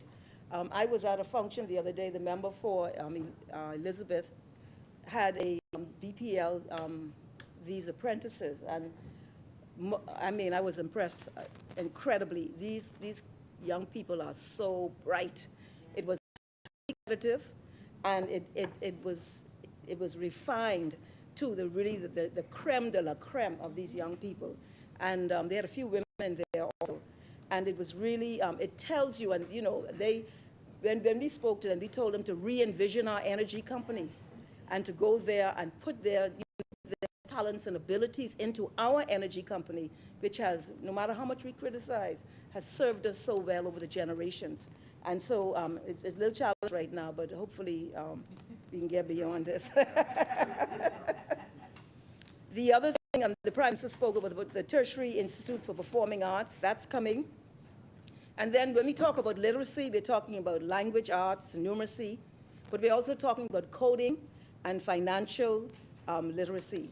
And as we speak, we are doing an audit of our schools to see where the computer labs are, where there are deficits in computers, so that we can ensure that all of our young people know how to use a computer, and that they are introduced, and we're doing it at the primary level, to coding. And on financial literacy, grade 12 students will not leave school until they have been tutored in financial literacy, but we are looking now at introducing it even at the primary school level. And we also want, they're going to be introducing emotional intelligence, etc. Some advertisements are out in the papers today, and just so you give an idea what we're doing. And I know, okay, down to 2 minutes, all right. Okay. We have, what is this one here now? We're introducing someone to look at the high school diploma, the performing arts. We're bringing in someone to help with the performing arts in the schools. We're bringing into the sports unit so we can develop the creative arts, our sporting excellence, and integrate it fully, strongly into the curriculum. We want, and we were at a function the other day for the Ministry of Agriculture, Minister right here, which was the Caribbean thing, and the students from what school was it? Performed. They were amazing. No, was it Garvin Times? Garvin Times. They were amazing. amazing, amazing. And those, listen, we want that everywhere. Everywhere you go, we want to see our children singing and dancing and celebrating who they are. And I close, I'm ending quick, fast, in a hurry. I'm very excited. In the high school diploma, as you know, we've reformed the high school diploma. But we're doing something else. In the community service, the part of the component of the high school diploma is community service. And what we are doing is we are re-envisioning community service to a form of like national service for our high school students. So it will not simply be going, oh, I gotta go over 5 hours. No. We are going to structure community service, and I've spoken with the Minister of National Security to see how the Defense Force can help us in some survival skills or whatever it is. They're going to be doing a complete paradigm to help build character, citizenship, so that when that child leaves school, that child will have had a taste of a more practical reality of who they are, what they are, and what their nation offers to them, or what they should offer to their nation. And that is underway. In fact, I have it right here, and it just says that it's to foster a sense of citizenship, national identity, and expose students to various aspects of national service. That is coming as part of our high school diploma. And I'm going to sit down, and I just want to say on the breakfast program to the Prime Minister, he and I visited Columbus Primary, and it was one of the most fantastic experiences I've had in a very long time. First of all, because a lot of children don't have breakfast. It's a reality, let's face it. Secondly, because it created a social buzz amongst them as they sat at the table eating breakfast amongst their peers. This was something that I've not really witnessed before, and having conversations, little children having conversations. Some got a little rough there. The Prime Minister had a story. But the breakfast program is very important. It gets the children to school, it keeps them in school, it meets nutritional needs, and it enhances performance. And so I want to say that I want to talk about what we're doing to do safety. Mr. Deputy, can I have 2 minutes? Yeah. Thank you. The safety issue. We put police officers on the campus, right? I was reluctant. But when you start having serious incidents, I can't take that responsibility. You have to ensure children are safe on the campus. But I can tell you it is now morphing into something much more incredible. Much more incredible. And so it is not simply preserving peace or safety on the campus. It is actually mentoring young people, identifying children at risk, going to the root, the social service agency, speaking with the guidance counselor. This is another component of every child counts. That child counts too. That dysfunctional, disruptive, violent, that child counts too. And so this whole, and I will speak more to it in the future because I think there will be more to say about but we are envisioning something that we believe is going to fundamentally impact children becoming potential offenders into the future, because this is what happens. They start in primary school, they go in junior high, senior high. Next thing you know, they're on the streets, and the rest is a terrible history. So we are working very seriously on that. And then, of course, we worked on the physical condition. I can't tell you the amount of money. I know the Minister of Finance thought me most greedy, but we have put tremendous resources into the physical conditions of schools. Yes. And I mean, you can just go to Government High and see the transformation of that school. And I believe you're going to see some great things coming out of Government High very soon. Very soon. You're seeing it now. So I end by saying to this, the Prime Minister has reiterated that we are not just here to uphold a status quo. What would we be here for? I don't need to be here. I'm getting old too. I don't need to be here. But if we can use this valued opportunity to fundamentally affect progress for our people, for our children, our young people, because we know they're great, and we know we're losing them here, there, and everywhere by the wayside. Not all, but too many. then, you know, we cannot simply just believe we are here to, you know, move the day, one day to the next. No way, no way. So this is, I think, the point the Prime Minister was making. Yes, recycle this and that and all of that. You speak all you want. I'm hoping the Bahamian people understand that we have committed ourselves, that our presence, you know, you can judge it one way or the other, but you can't say we just came to you know, to turn a clock. And so I am privileged that I am grateful that the Prime Minister has entrusted me with this very, very complex and challenging portfolio. I pray to God that I can do justice to it, because this is not a this is serious stuff. But I believe, and I end with this, we need the people of this nation to understand that our children, the fate of our children is not the job of me only, or the teachers in the classroom, or the principal. Parents got to play a role. By the way, we're creating a parents unit to create stronger liaison with parents. Parents have a role. The church has a role. The community, corporate Bahamas has a role. We need all hands on deck. And not every child starts out the same way. Some don't have no silver spoon in their mouth. Some come from conditions that blow your mind. I say there was a 12-year-old living in a car. We need all hands on deck for our children. And so, Mr. Deputy, I have an extra 2 minutes. I again thank the Governor General for her most excellent speech. And I pray out that the good Lord takes our nation from strength to strength. Thank you so much. Thank you, Honorable Member. It has been moved and seconded that the following resolution be agreed. Be it resolved that a humble address be presented to Her Excellency, the Governor General, thanking her for her most gracious speech at the opening of Parliament. As many, the Chair recognizes the Honorable Member for St. Anne's. Thank you, Mr. Deputy Speaker.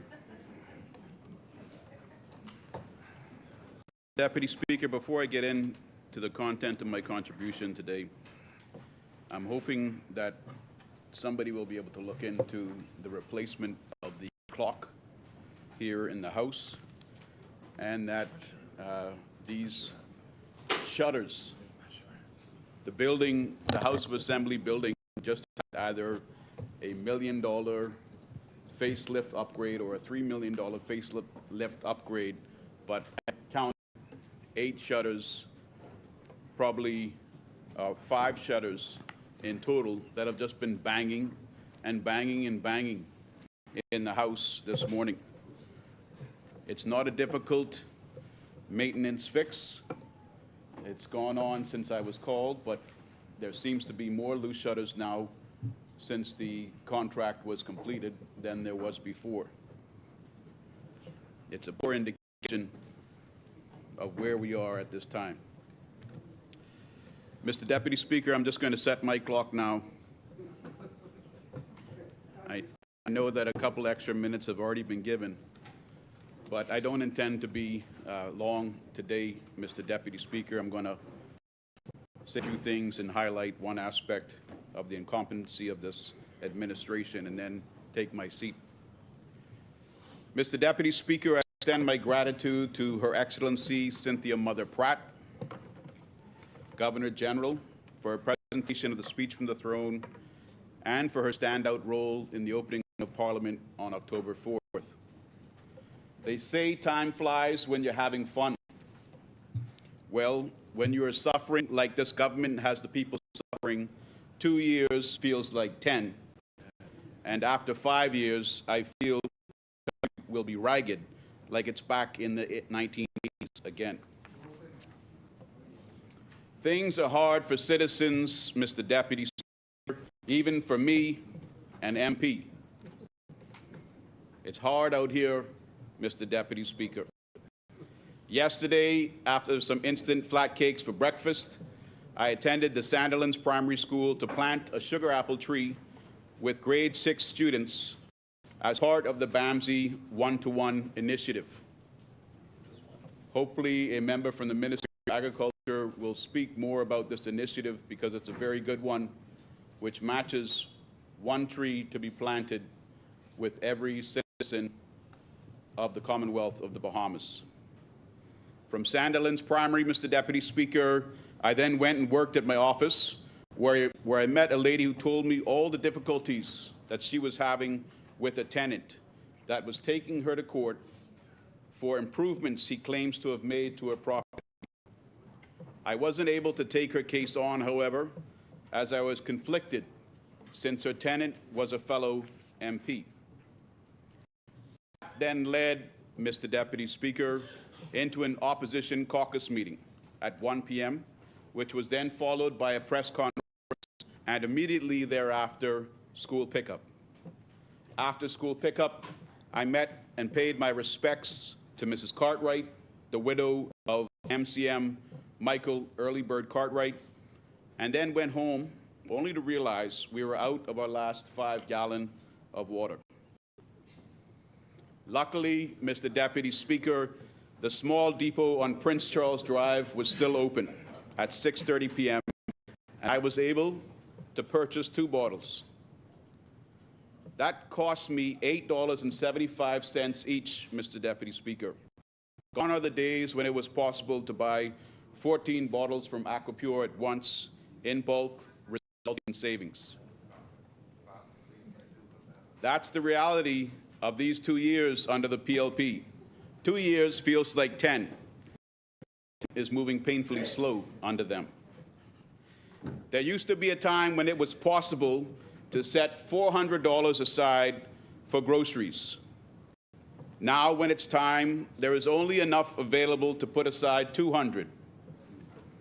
I open my fridge, Mr. Deputy Speaker, and first think, this looks tidy. But then I look again and realize it's bare. That's the reality of these 2 years under the PLP. 2 years feels like 10. Time is moving painfully slow under that. Families that don't gamble now find themselves gambling. Gambling on their BP, wondering if their luck will change, and the statement amount is one they can afford paying again. That's the reality of these 2 years under the PLP. 2 years feels like 10. Time is moving painfully slow under them. When those realities are all present in just one day, you can get the picture of why I don't trust this new day and don't care for anything they have written out as their agenda under the speech from the throne. If you're on WhatsApp, Mr. Deputy Speaker, I am. I think the majority of Bahamians are also on WhatsApp. There's a good quote circulating now in the chat groups where Buddha said, 3 things cannot be long hidden: the sun, the moon, and the truth. During the second part of my contribution, I will tell you about a truth the PLP wanted hidden. In May of 2022, the Bahamas was placed on the EU, the European Union, gray list. That's a warning list telling you a blacklisting could follow. From May to October of 2022, not enough was done by this administration. And in October of 2022, the Bahamas was back on the blacklist of non-cooperative jurisdictions for taxes. 12 months later, Mr. Deputy Speaker, from October of 2022, that's a full year,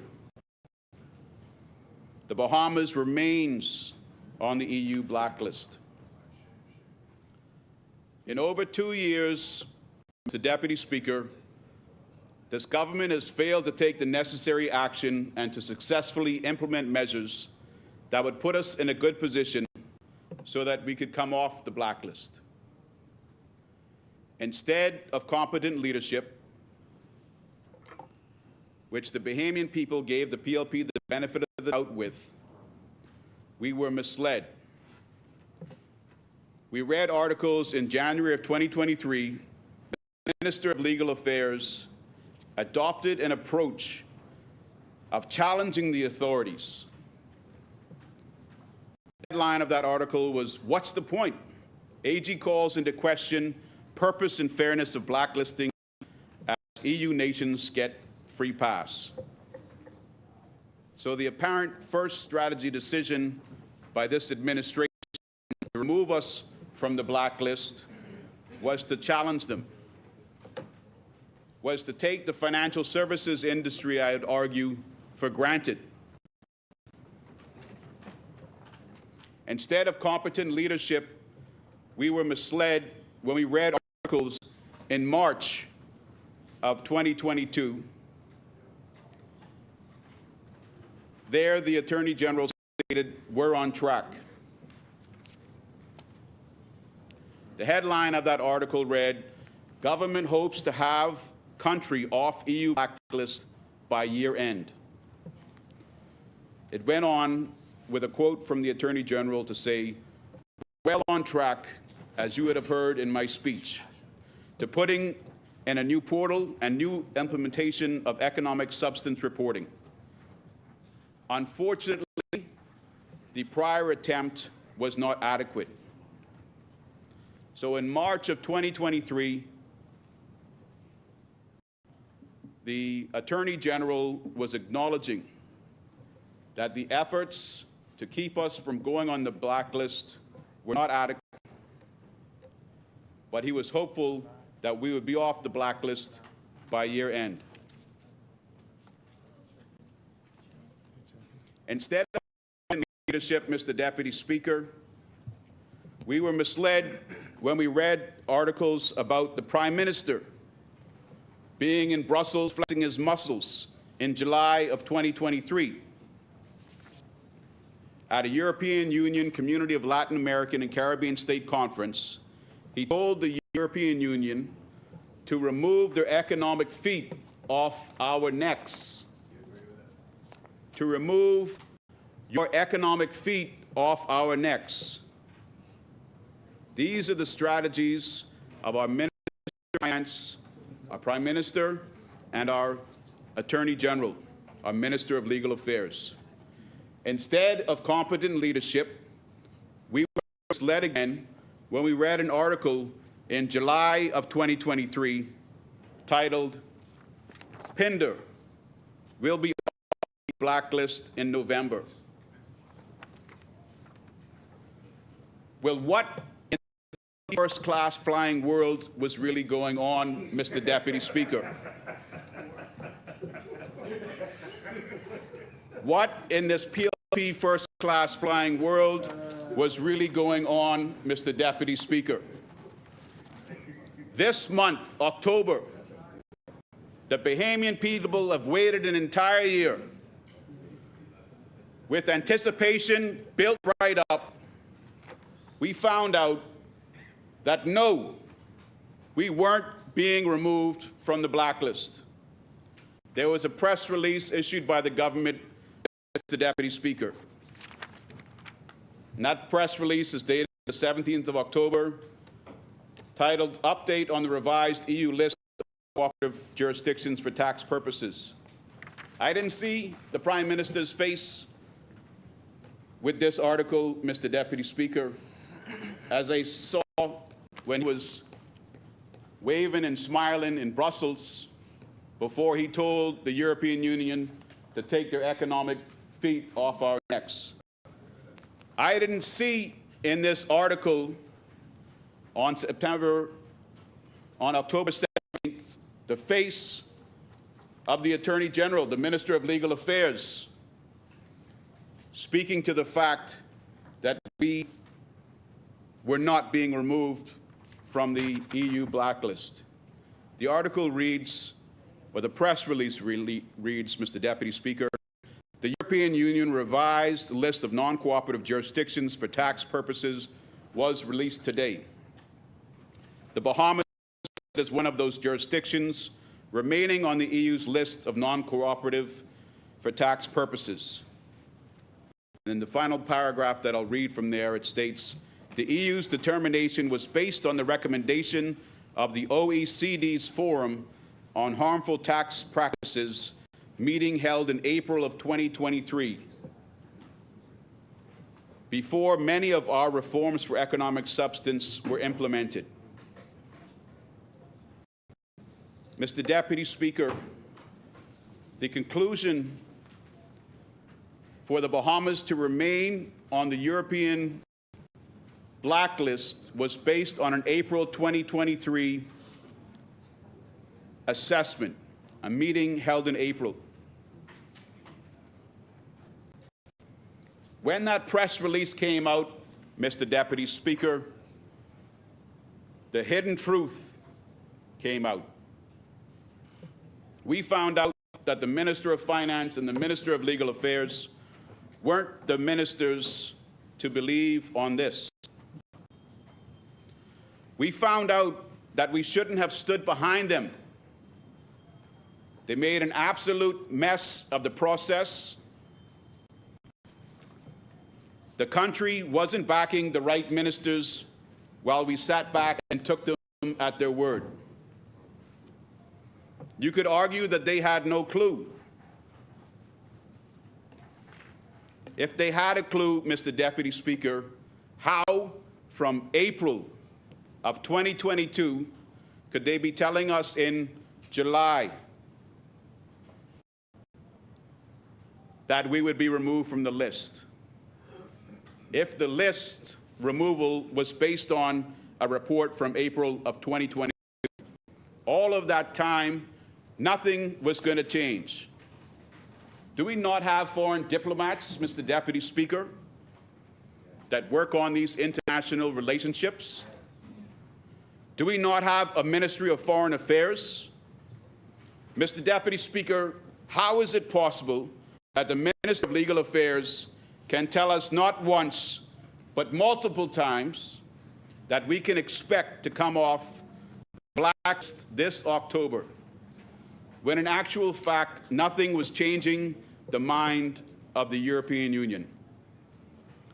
The EU didn't like what they saw in the PLP in May 2022, when they put us on a gray list, and they definitely did not like what they saw under the PLP in October of 2022, when they put us on the blacklist. And our government shouted to the world that the EU standing on our necks. That strategy, Mr. Deputy Speaker, evidently did not work. But what is more alarming, Mr. Deputy Speaker, is that no one in Foreign Affairs raised the alarm from July of 2023, when the Prime Minister and the Minister of Legal Affairs were going around on the record stating that not only did they have confidence we would be removed from the blacklist when reassessed this year, but that in July we were going to be removed from that blacklist. Bahamians, especially those that work in the financial services industry, relied on the government to bring this one across the goal line. The people patiently waited. What choice did they have? And now look at us, Mr. Deputy Speaker. Now look at us, Bahamian people. What is worse? What is worse, Mr. Deputy Speaker, that we gave the government our confidence, or that even after we gave them our confidence, they still failed us? Members of this government are conflicted, Mr. Deputy Speaker, and this is unacceptable. It's this government, Mr. Deputy Speaker, that I no longer, after 2 years, hold confidence in. It's time, Mr. Deputy Speaker, it's time in this country for the people to be made the priority and not the politician. Mr. Deputy Speaker, as the elected member of the Great St. Anne's constituency, I know that this government can bring multiple speeches from the throne during this term, but it won't be until 2026 that good governance returns to this country again. Thank you, Mr. Thank you, Honourable Member. As many, the Chair recognizes the Honourable Member for Carmichael. Mr. Deputy Speaker, I rise today with a heavy heart filled with emotion and admittedly grief from a period where I and many others close to me have experienced much loss. Equally, I am filled with hope. Hope in the resurrection promised by the God I serve, and the promise that tomorrow will indeed be a brighter day. That it will be a new day. How can I say thanks? Mr. Deputy Speaker, personal circumstances did not permit my attendance at the last sitting of this honorable chamber, and I beg your indulgence to permit me to make a brief few remarks before proceeding to the substantive contribution on the speech from the throne. Mr. Deputy Speaker, the passing of my beloved wife, Clara, the daughter of Frederick Chicken Taylor, is unquestionably the most arduous challenge I have experienced in my entire life. But my faith in God remains unshaken. In my life, Clara, her love, her warmth, her friendship, her unwavering support have been my everything. My wife embodied strong Christian virtues and unquestionably was a Proverbs virtuous woman, pure in heart and pure in spirit. I am reminded of the Gospel of Matthew 5:8, which says, "Blessed are the pure in heart, for they shall see God." Clara was an exceptional loving wife and mother to our three wonderful sons. Whatever the professional task, the social commitment, or other obligation, my wife always put the well-being of our sons and a duty as a first. This dedication was key to our family's success, particularly as the obligations of my professional and public life required more time away from home. Importantly, Clara was intentional in ensuring that our sons were shielded from the challenges of having a parent in public life. Over the past weeks, with our children and our daughter-in-law at our home, I had the opportunity to reflect on our marriage of some 36 years and our children. This time was bittersweet. However, I was so proud of our sons, how they supported each other and how they supported me. I can think of no more fitting tribute to my wife, their mother, than the well-rounded Christian young men they have become and the pride I have felt from the wonderful children we produced and raised together. Mr. Deputy Speaker, my family and I are forever grateful for all the support and love which has been shown to us over these past weeks. I would like to especially thank the members of this House, the Honorable Prime Minister, my cabinet colleagues, and the members of my party, as well as the Honorable Leader of the Opposition, members opposite, and his party for the calls, the messages, the visits, and all of the other ways in which each of you conveyed your condolences and support.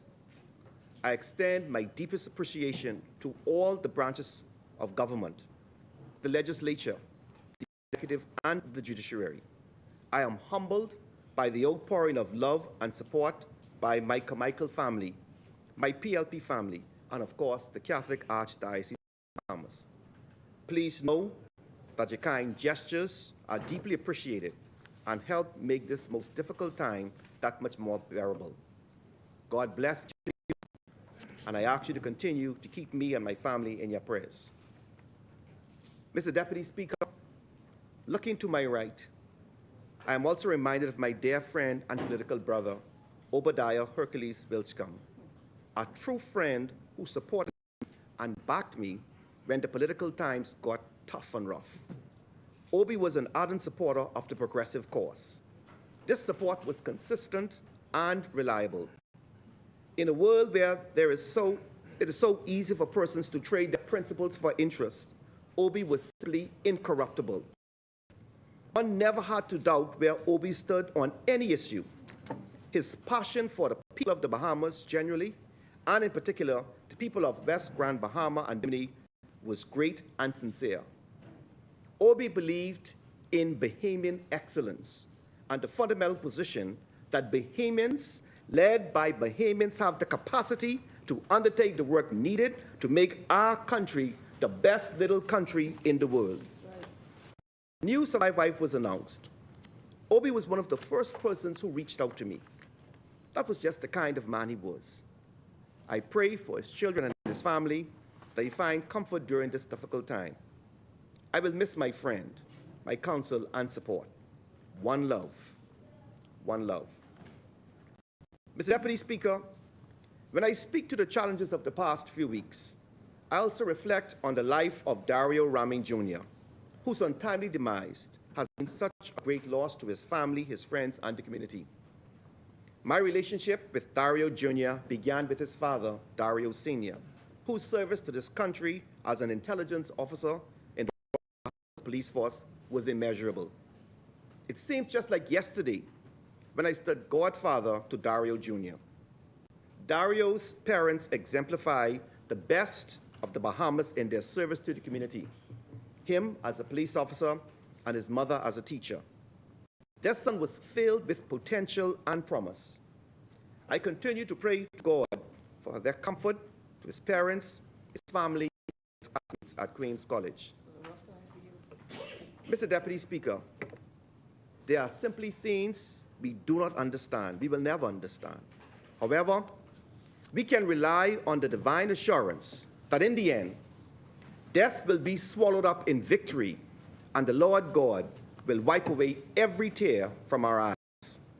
Eternal rest, O God, grant unto my dear wife Clara, my faithful friend Obi, and my godchild Dario. Let your perpetual light shine upon them, and may their souls and the souls of all the faithfully departed, through the mercy of God, rest in peace. Amen. Mr. Deputy Speaker, the speech from the throne is a time-honored tradition in the life of this Parliament.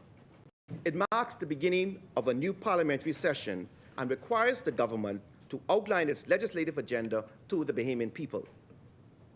Whilst all speeches from the throne become a part of the history of our country, the speech, in addition to its content, is notable as it was delivered by one of the country's finest daughters, a lady who exemplifies grace, humility, and strong Christian charity, a woman who has lifted up so many in prayers and through her work. Of course, I speak of Her Excellency, Most Honorable Dr. Cynthia Mother Pratt. Mr. Deputy Speaker, I am not certain what the protocol is, but as the Bahamians have bestowed Her Excellency with the title of Mother long before all of these other titles, I believe I can still use it. Mr. Deputy Speaker, let me also indicate that the speech from the throne was only significant because of whom it was delivered by, but also because it was very visionary. It was progressive, it was Bahamian-oriented, and of course, Mr. Deputy Speaker, it was all-embracing. Mr. Deputy Speaker, I support this resolution, thanking Her Excellency both for the delivery of the speech, but also for the gracious hospitality Her Excellency exhibited in carrying out the various functions she has hosted thus far. The speech from the throne indicates a transformative legislative session as this progressive Liberal Party continues to deliver on its promise of a new day for the Bahamian people. For my part, I am now tasked to serve as the Minister of Housing and Urban Renewal, along with the Minister of State, the Honorable Lisa Raming. I am indeed thankful to our leader, the Honorable Prime Minister, for the confidence he has placed in me to serve in this capacity. As I have pledged to the Honorable Prime Minister, I also commit to the Bahamian people that I will work tirelessly to bring forth the new day in housing and urban renewal and for the people of Carmichael. Mr. Deputy Speaker, my appointment as the Minister of Housing and Urban Renewal is a full-circle moment for me. During the first Christie administration, it became clear that crime could not be addressed in a vacuum. A comprehensive strategy was needed that addressed social issues. Seeking a solution to declining social conditions, I, then a senior officer of the Royal Bahamas Police Force, was a part of a team which created urban renewal. At first, urban renewal suffered tremendously from the politics of stop, review, and cancel. However, I believe today that there is a bipartisan agreement that this program is needed and, of course, is beneficial. Mr. Deputy Speaker, the transformation of our urban area requires that the work of urban renewal extend beyond its extensive social programs and outreach. The built environment must also be transformed. The Ministry of Housing and Urban Renewal has begun to engage stakeholders to finalize a bill to create a statutory body called the Urban Renewal Authority, which will have the mandate to carry the necessary actions to create permanent improvement to our urban communities. Mr. Deputy Speaker, this government's commitment to urban areas will be sustained and targeted. In this term, we will take unprecedented measures to raise the standard of living in urban areas by, 1, expanding our small home repair program, providing critically needed small home repairs to the most vulnerable in our society, removing derelict vehicles, removing abandoned buildings and repurposing derelict properties, and of course, constructing new affordable homes in urban areas built by small contractors. Mr. Deputy Speaker, the Progressive Liberal Party considers housing to be a basic right for all Bahamian citizens, and this government is committed to implementing robust programs and policies to expand opportunities for home ownership. Mr. Deputy Speaker, over the past decades, the Bahamas experienced and continues to experience average to above average population growth, creating a sustained demand for additional housing units. A housing needs assessment study conducted by the Bahamas Department of Housing in 2000 estimated that to meet new household formation, reduce overcrowding, and replace old dwellings, the Bahamas would have to produce 28,530 new housing units between 2000 and 2011. Unfortunately, Mr. Deputy Speaker, when we review the data surrounding the actual number of units completed, the Statistical Digest by the Central Bank confirms that during the period 2000 and 2011, there were approximately 16,250 residential completions, over 12,000 units less than the target set in the 2000 housing needs study. Moreover, Mr. Deputy Speaker, as we review the data for the period 2012 to 2021, we see that there was a dramatic decrease in the annual number of residential completions in the following years, with only 5,000 residential completions. This would mean that between the year 2000 and 2021, there were approximately 21,000 residential completions, a significant shortfall of the number of units required as indicated by the 2000 study. It is also important to note that the housing needs study does not consider the significant housing losses following Hurricane Dorian. And of course, Mr. Deputy Speaker, let me interject right here that this information is critical not just for members on this side, but also for the Minister of Finance, so that when we go to him for additional funding for housing, we have the scientific data supported. Mr. Deputy Speaker, the numbers reflected in the Housing Needs Study and the Central Bank Statistical Data Digest mirror that which we see every day in our communities, a significant shortage in housing. We in the Progressive Liberal Party recognize this as a fundamental issue which will continue to be aggressively addressed. This is why this Progressive Liberal Party government, beginning with my colleague, the Honorable JoBeth Colby Davis, moved to start the government's housing program within the Department of Housing, simply building homes, not promising lots, but constructing homes. Mr. Deputy Speaker, in the upcoming months, the government will move aggressively to complete phases 1 and 2 of the Renaissance subdivision in southwest New Providence. The Department of Housing has completed phase 1 of the Pinecrest subdivision, with all the homes now being occupied by hard-working Bahamian families. Plans are underway for an extension to Pinecrest providing an additional 60 single-family homes for Bahamians. The work at Pinecrest and Renaissance will be completed by additional new housing subdivisions on the Providence and throughout the Bahamas, including our family islands, with particular emphasis on Grand Bahama and Abaco. The government is acutely aware of the need for new housing units and affordable housing. Mr. Deputy Speaker, this is a significant challenge given the rising cost of materials, input costs, and labor. The Department of Housing is exploring every viable option to deliver homes at a more affordable rate, whilst ensuring that homes are resilient and strong. This is a particular concern in Abaco and Grand Bahama, where there is a tremendous need to replace lost or damaged by Hurricane Dorian. Mr. Deputy Speaker, our efforts to deliver homes to Bahamians will not end with the traditional sale mortgage arrangements.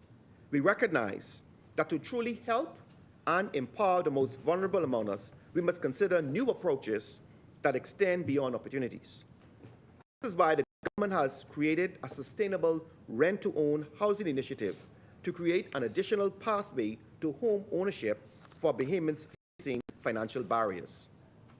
To support the work of the department, Mr. Deputy Speaker, in carrying out this ambitious mandate, we will review and modernize the housing and related acts to improve the administration and efficiency of the Department of Housing in carrying out its mandate and expand access to affordable homes built by qualified Bahamian contractors.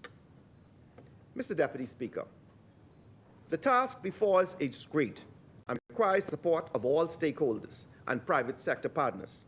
The government has utilized multiple private sector contractors and companies to support the efficient delivery of affordable homes. The expansion of the government's housing program requires the engagement of additional private sector entities to partner with the government to deliver the homes. Participation in the housing PPP program is open to all qualified builders who are prepared to fund the development of homes on land owned by the government with payment on completion.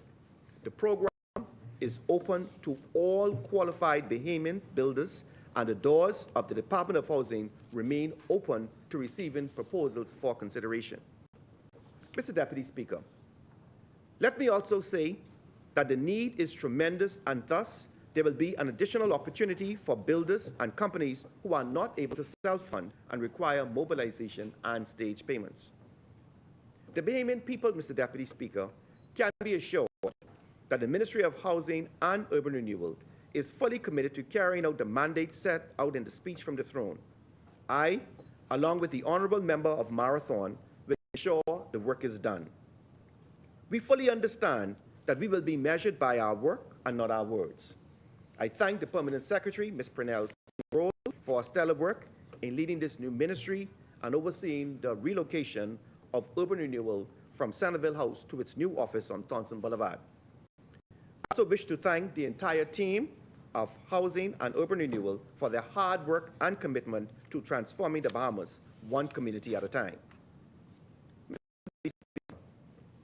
Whilst I remain committed to carrying out the government's mandate in the Ministry of Housing and Urban Renewal, I am equally committed to ensuring that I fully represent the good people of Carmichael. Over the past few weeks, my Carmichael family have been such a blessing to me with their calls, their messages, visits, and prayers.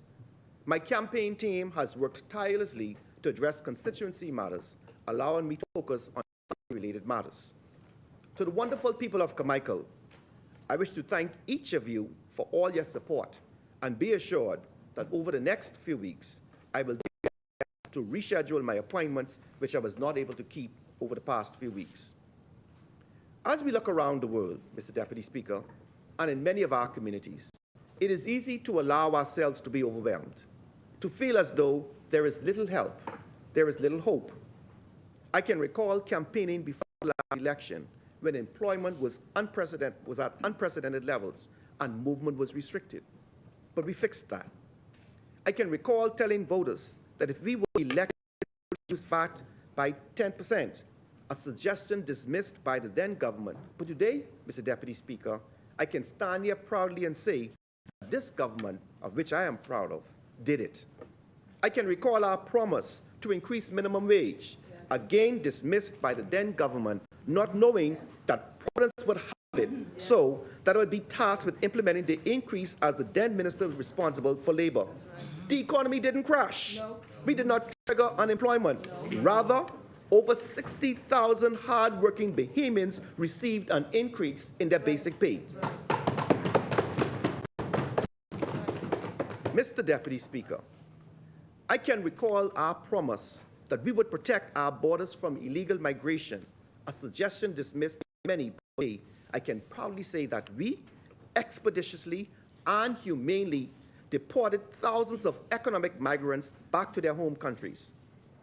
I recall my personal commitment to my constituents in Carmichael that I will do all that I could to help them find jobs. And today, I proudly can say that as of September 2021, over 500 persons have been employed. Mr. Deputy Speaker, yes, it is easy to become overwhelmed and dismayed by the challenges of life.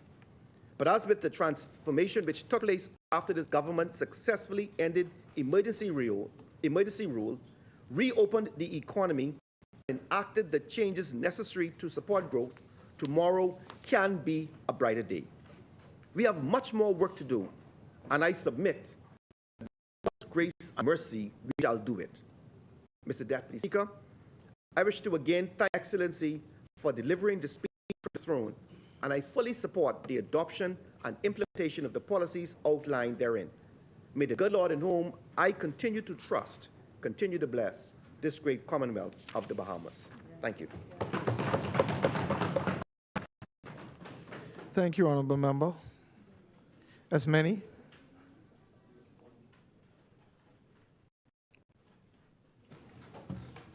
The Chair recognizes the Honourable Member for East Grand Bahama.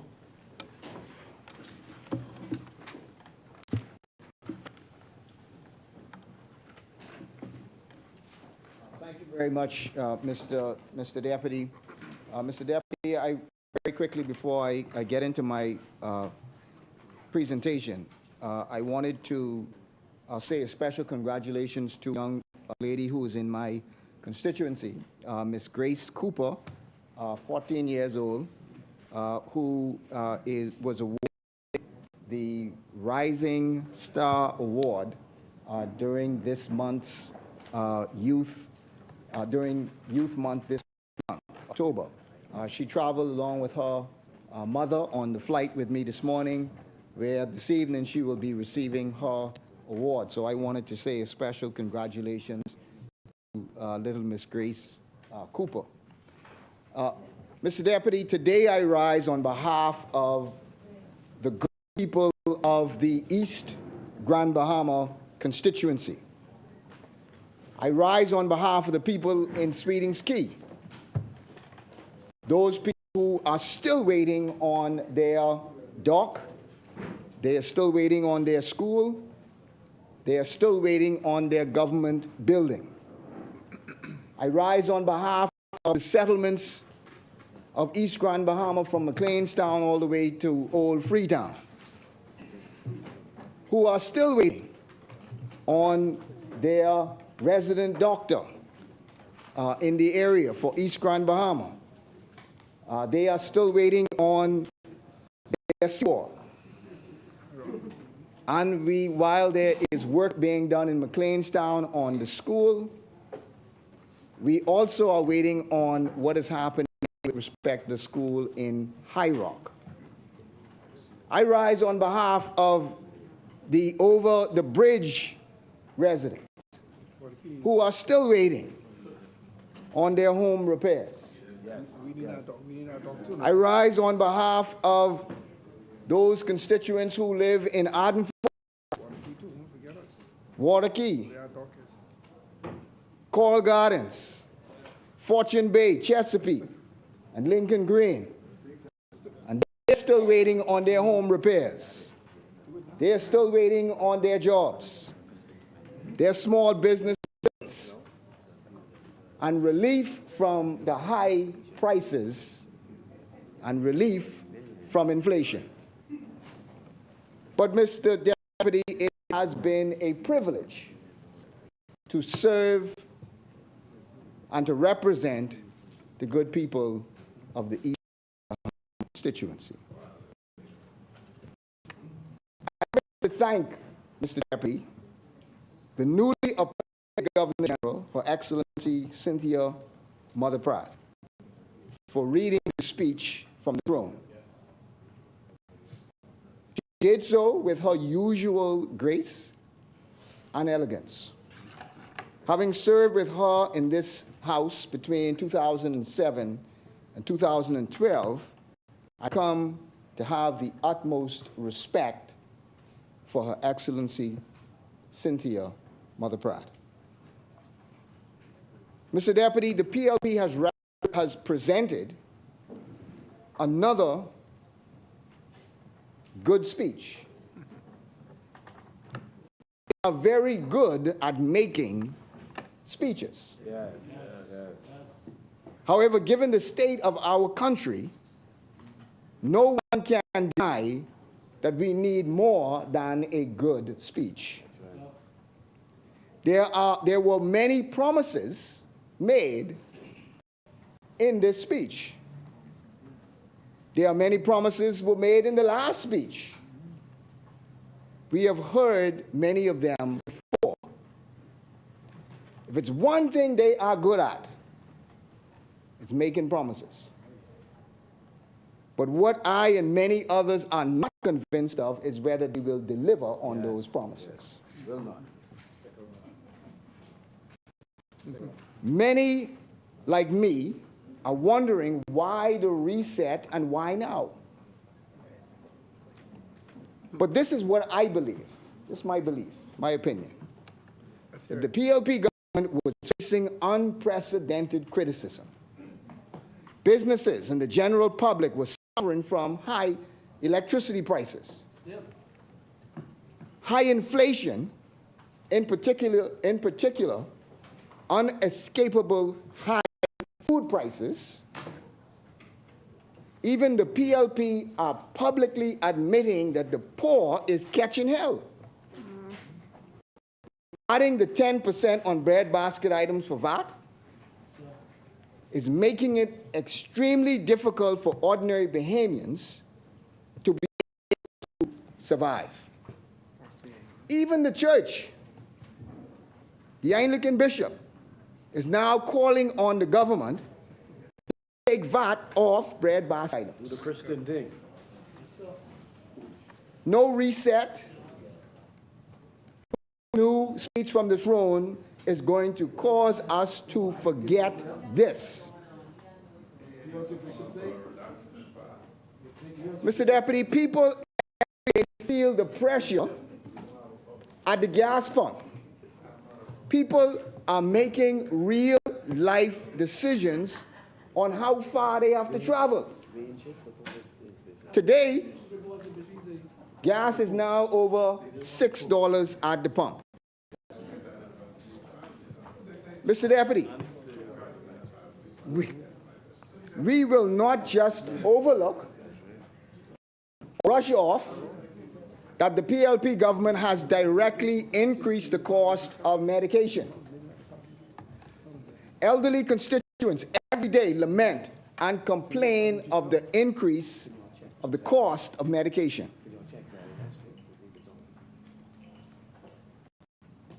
Is that necessary? No? We just want to check. Is it on? Elderly constituents every day lament and complain of the increase in medication. I have constituents like Elder Cooper, like Wilton Thomas, Freddie Sands, who complain about the eye equipment in Freeport not working. It's not been working for months.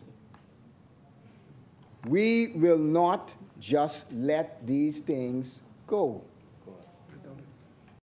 Mr. Deputy, businesses crippled under the pressure of taxes and inflation with no help in sight.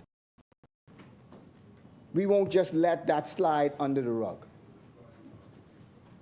Revelation after revelation in the Ministry of Immigration. Must we just forget about the citizenship funeral? Should we just sweep under the rug the unknown Chinese workers debacle? And worse still, the removal of the director of immigration, who should have been protected as a whistleblower. Mr. Deputy, should we have selective amnesia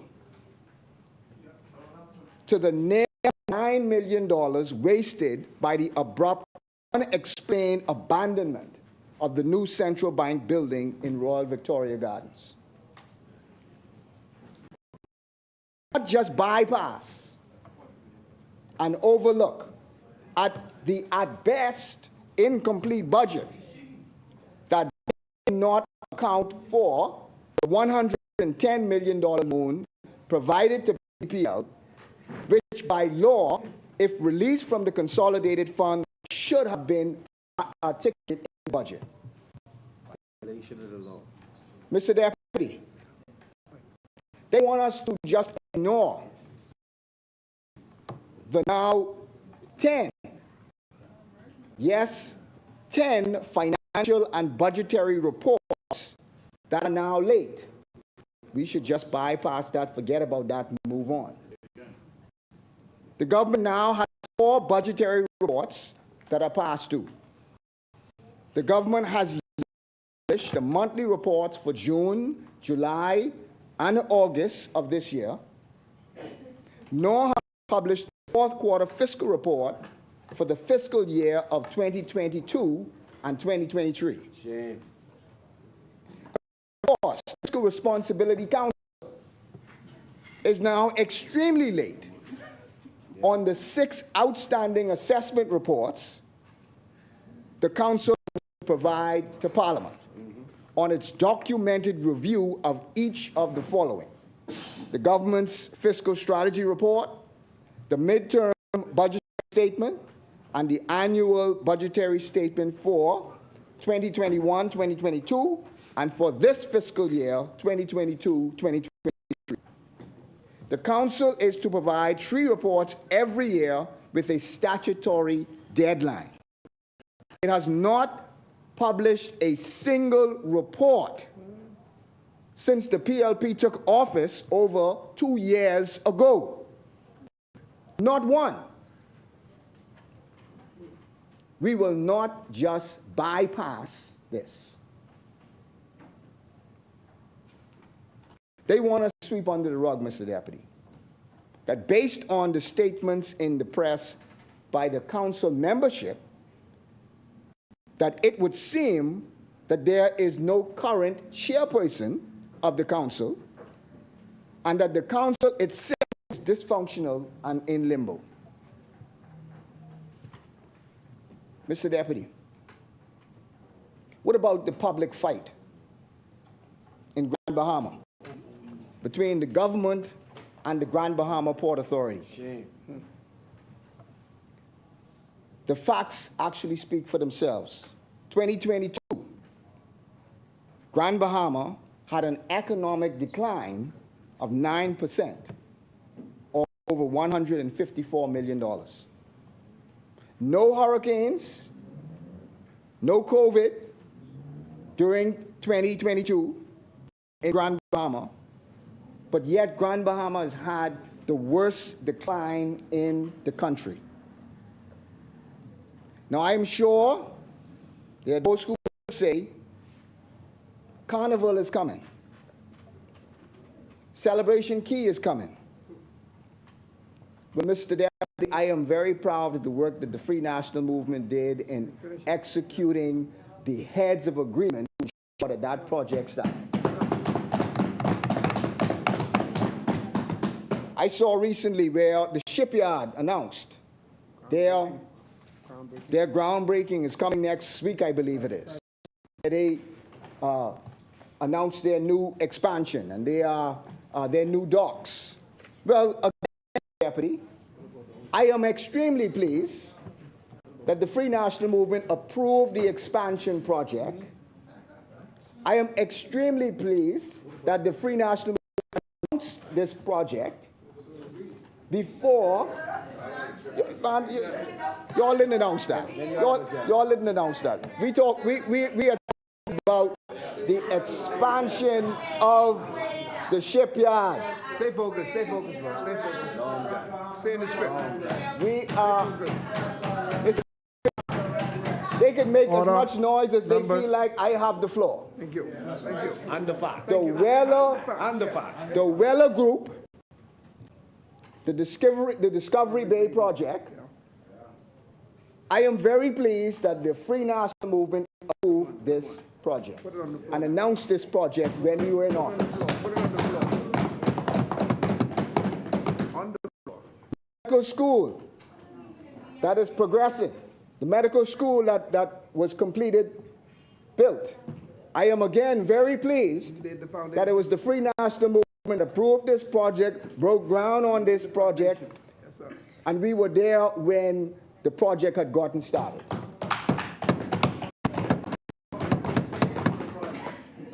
Mr. Deputy, you are not doing enough for the family islands.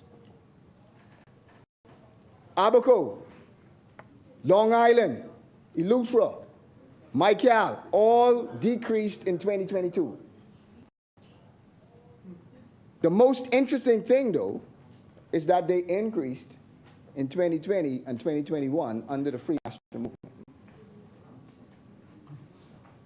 Mr. Deputy, before we look at the new speech from the throne, we have to ask ourselves about the promises made in the last speech from the throne. You know, it's good to have a new one. That's right. But you also have to look at what was done in the old one and to see what's going on in the old one before you start with the new one. Mr. Deputy, they promised to address the high cost of living, which has not been addressed. They promised to address the airports with PPPs. And I might also promise to publish and bring to this place their policy on PPPs. They promised to bring legislation, the National Health Insurance Act. They promised to bring the Child Protection Act. They promised to replace and repeal the Commercial Enterprise Act. They promised to deliver the rent-for-own program. They promised also to deliver 2 new hospitals, not clinics, 2 new hospitals, not clinics. They also committed the Local Government Act. They also committed to complete the implementation of FOIA, the Freedom of Information Act. Stay focused, bro. Stay on. They also committed to bring measures to encourage renewable energy. They also promised to deliver the Bahamas Invest. Many marriages ended because of failure there. They also promised to bring new. They also promised to bring goods. It is amazing the amount of promises that were made inside the speech. They also committed, Mr. Deputy, to bring a national strategy for water management, the Urban Renewal Authority, the Second Chance Job Program. They promised to do these things. They also promised the Hotel Encouragement Act amendment. They also promised a new Ministry of Natural Resources. A new Ministry of Natural Resources. Boy, that sounds so good. Oh, man. But that's what they promised and has yet to deliver. They also promised a one-stop shop for Grand Bahama investments. My Lord. They also promised local government providence. They also promised digitization legislation, anti-corruption legislation. That's what they promised as well. You in the chair now. You in the chair now. Do it. 2 years in, Now, you in the chair. and they come with a new one. Son, you in the chair. Get it But yet they have not completed the old one. done. Go ahead. We said what? Mr. Deputy, I read a letter from the editor. Not long now. Or a letter to the editor, sorry. I read a letter to the editor on government. I won't call the person's name, but it was done on the 13th of October of this year. And I just want to read a snippet of what this person said.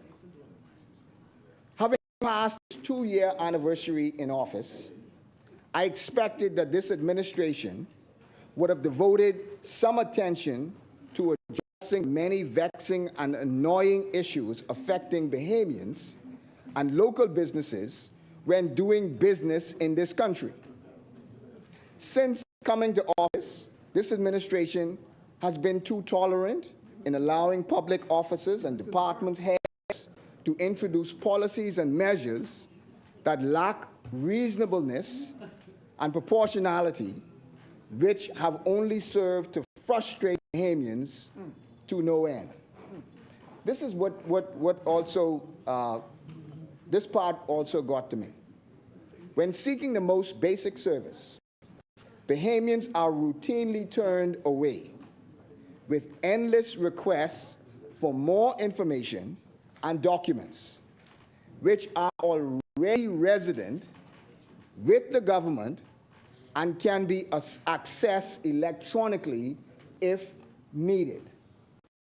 This was a point that we had as a vision for a goal for the government. It was this once-only program or once-only policy, where if a government had a piece of information about you that no other government agency was allowed to ask you to provide that same piece of information, but that the government had to go to the other government agency and access that information. It is about the government working for you and you not working for the government. They committed in their last speech from the throne legislation on digitization. Unfortunately, we have not heard a lot about this. There were some additional services that were added to the My Gateway platform that we created. And we created, yeah, My Gateway, we created that.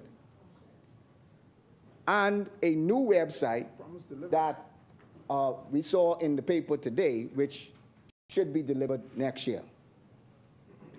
But where is the legislation? Where is the program and what progress has been made over the last 2 years? I want you to make Bain and Grantstown a minister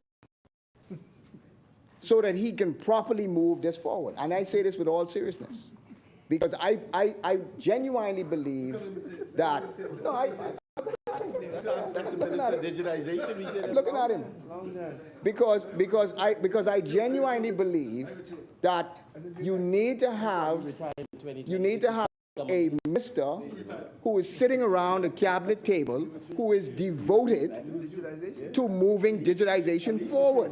You need to have that.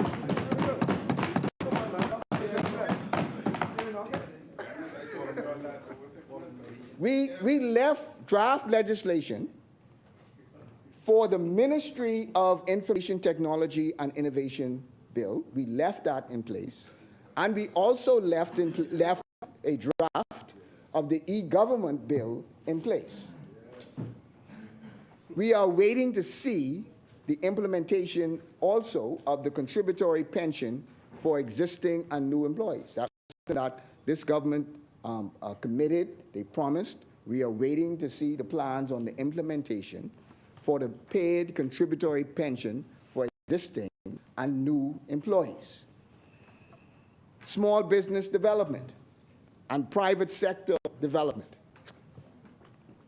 Mr. Deputy, the Bahamas Chamber of Commerce, they made two statements. Now, Bahamas Chamber of Commerce is the largest private sector advocation or advocacy group that represents private sector business.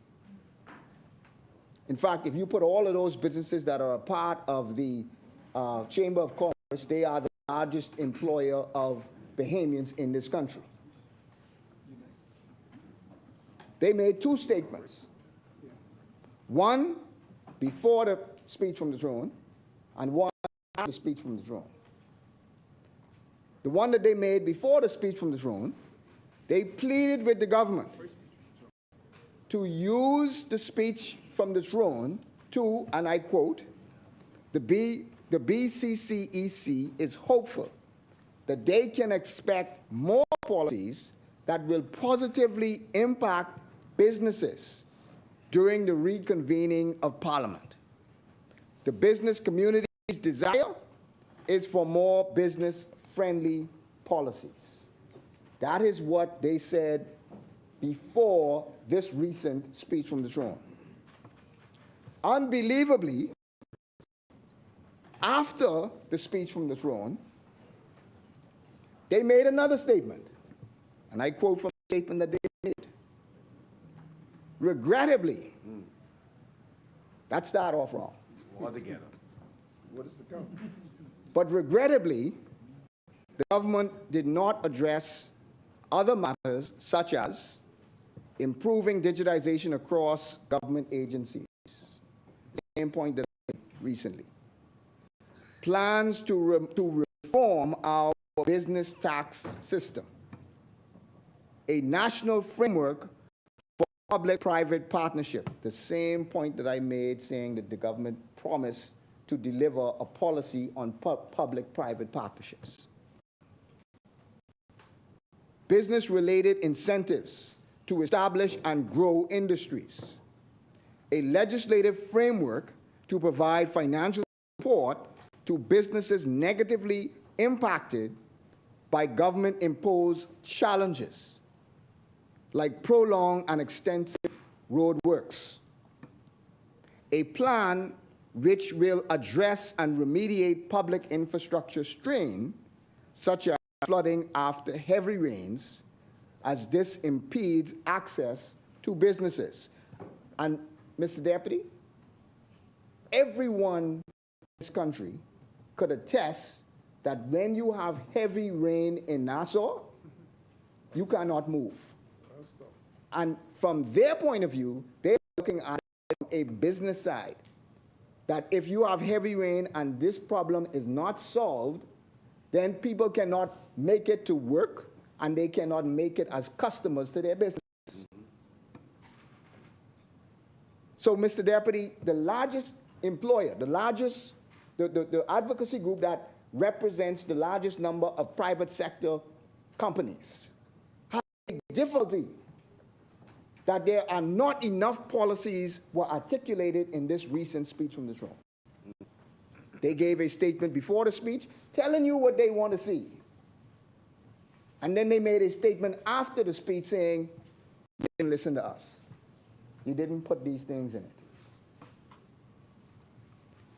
Mr. Deputy, in East Grand Bahama, my constituents are very concerned with what I mentioned earlier. But I spoke to the Minister for Health, the Minister for Tall Pines, on a very important issue, which is having a resident living doctor in East Grand Bahama. And Mr. Deputy, you've traveled there. You know the distance between McLeanstown and Freeport. You know the distance between High Rock and Freeport, which unfortunately is, for anyone who is in a critical accident, it is a matter of life and death, because it takes you at least an hour or 45 minutes for an ambulance to move from Freeport to McLeanstown. They also are asking for a resident nurse in Sweetings Key. because from Sweetings Key, you have to travel by boat from McLeanstown to Sweetings Key. And so if there's an incident that took place in Sweetings Key, you have to move from Freeport to McLeanstown.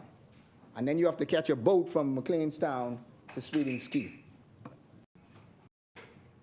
As I said, Mr. Deputy, we have seen progress on the school in McLeanstown, and I wish to thank the member for Angliston for moving that project forward. And we would like to know, when can we expect it to be open? When can we expect the students to be able to participate in, to be able to take classes at that school? Mr. Deputy, as I close,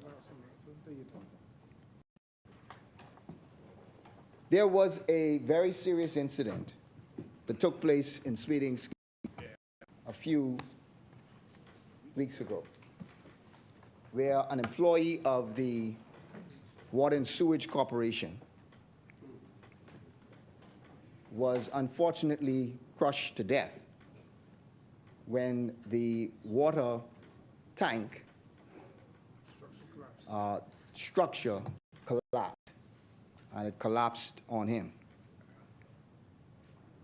I've spoken and met with the family, and I will say, Mr. Deputy, that the circumstances of that deserves there to be an inquiry. And I think the family deserves to have an inquiry done. There is a,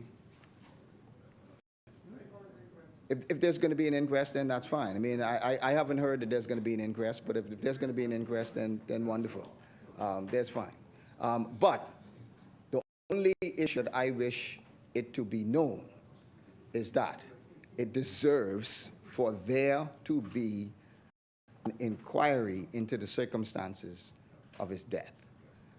And once the inquiry is done, we hope that whatever the results are, we hope that those things will be resolved in the best interest of the family. So, Mr. Deputy, that is the contribution of East Grand Bahama. We wish to thank the Governor General, who did a wonderful job of reading the new speech from the throne.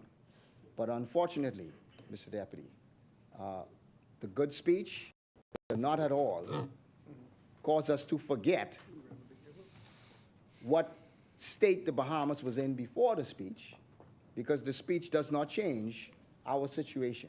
It does not make our life any better, because before the speech, people were suffering.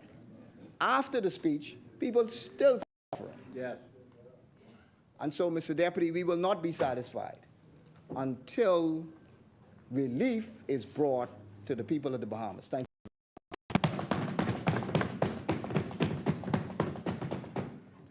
Thank you, Honorable Member.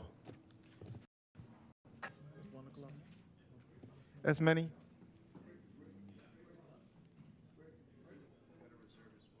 Yeah. The chair recognizes the Honorable Member for Garden Hills. Thank you, Honorable Member. The chair recognizes the Honorable Member for Freetown. Mr. Deputy Speaker, in my time, this would be a convenient time to take the adjournment. Thank you, Honorable Member. Is there a seconder? It has been moved and seconded that the business of the House be suspended until 3 p.m. As many as are in favor will remain seated. Those opposed will stand. The motion is carried. The business of the House stands suspended until 3 p.m.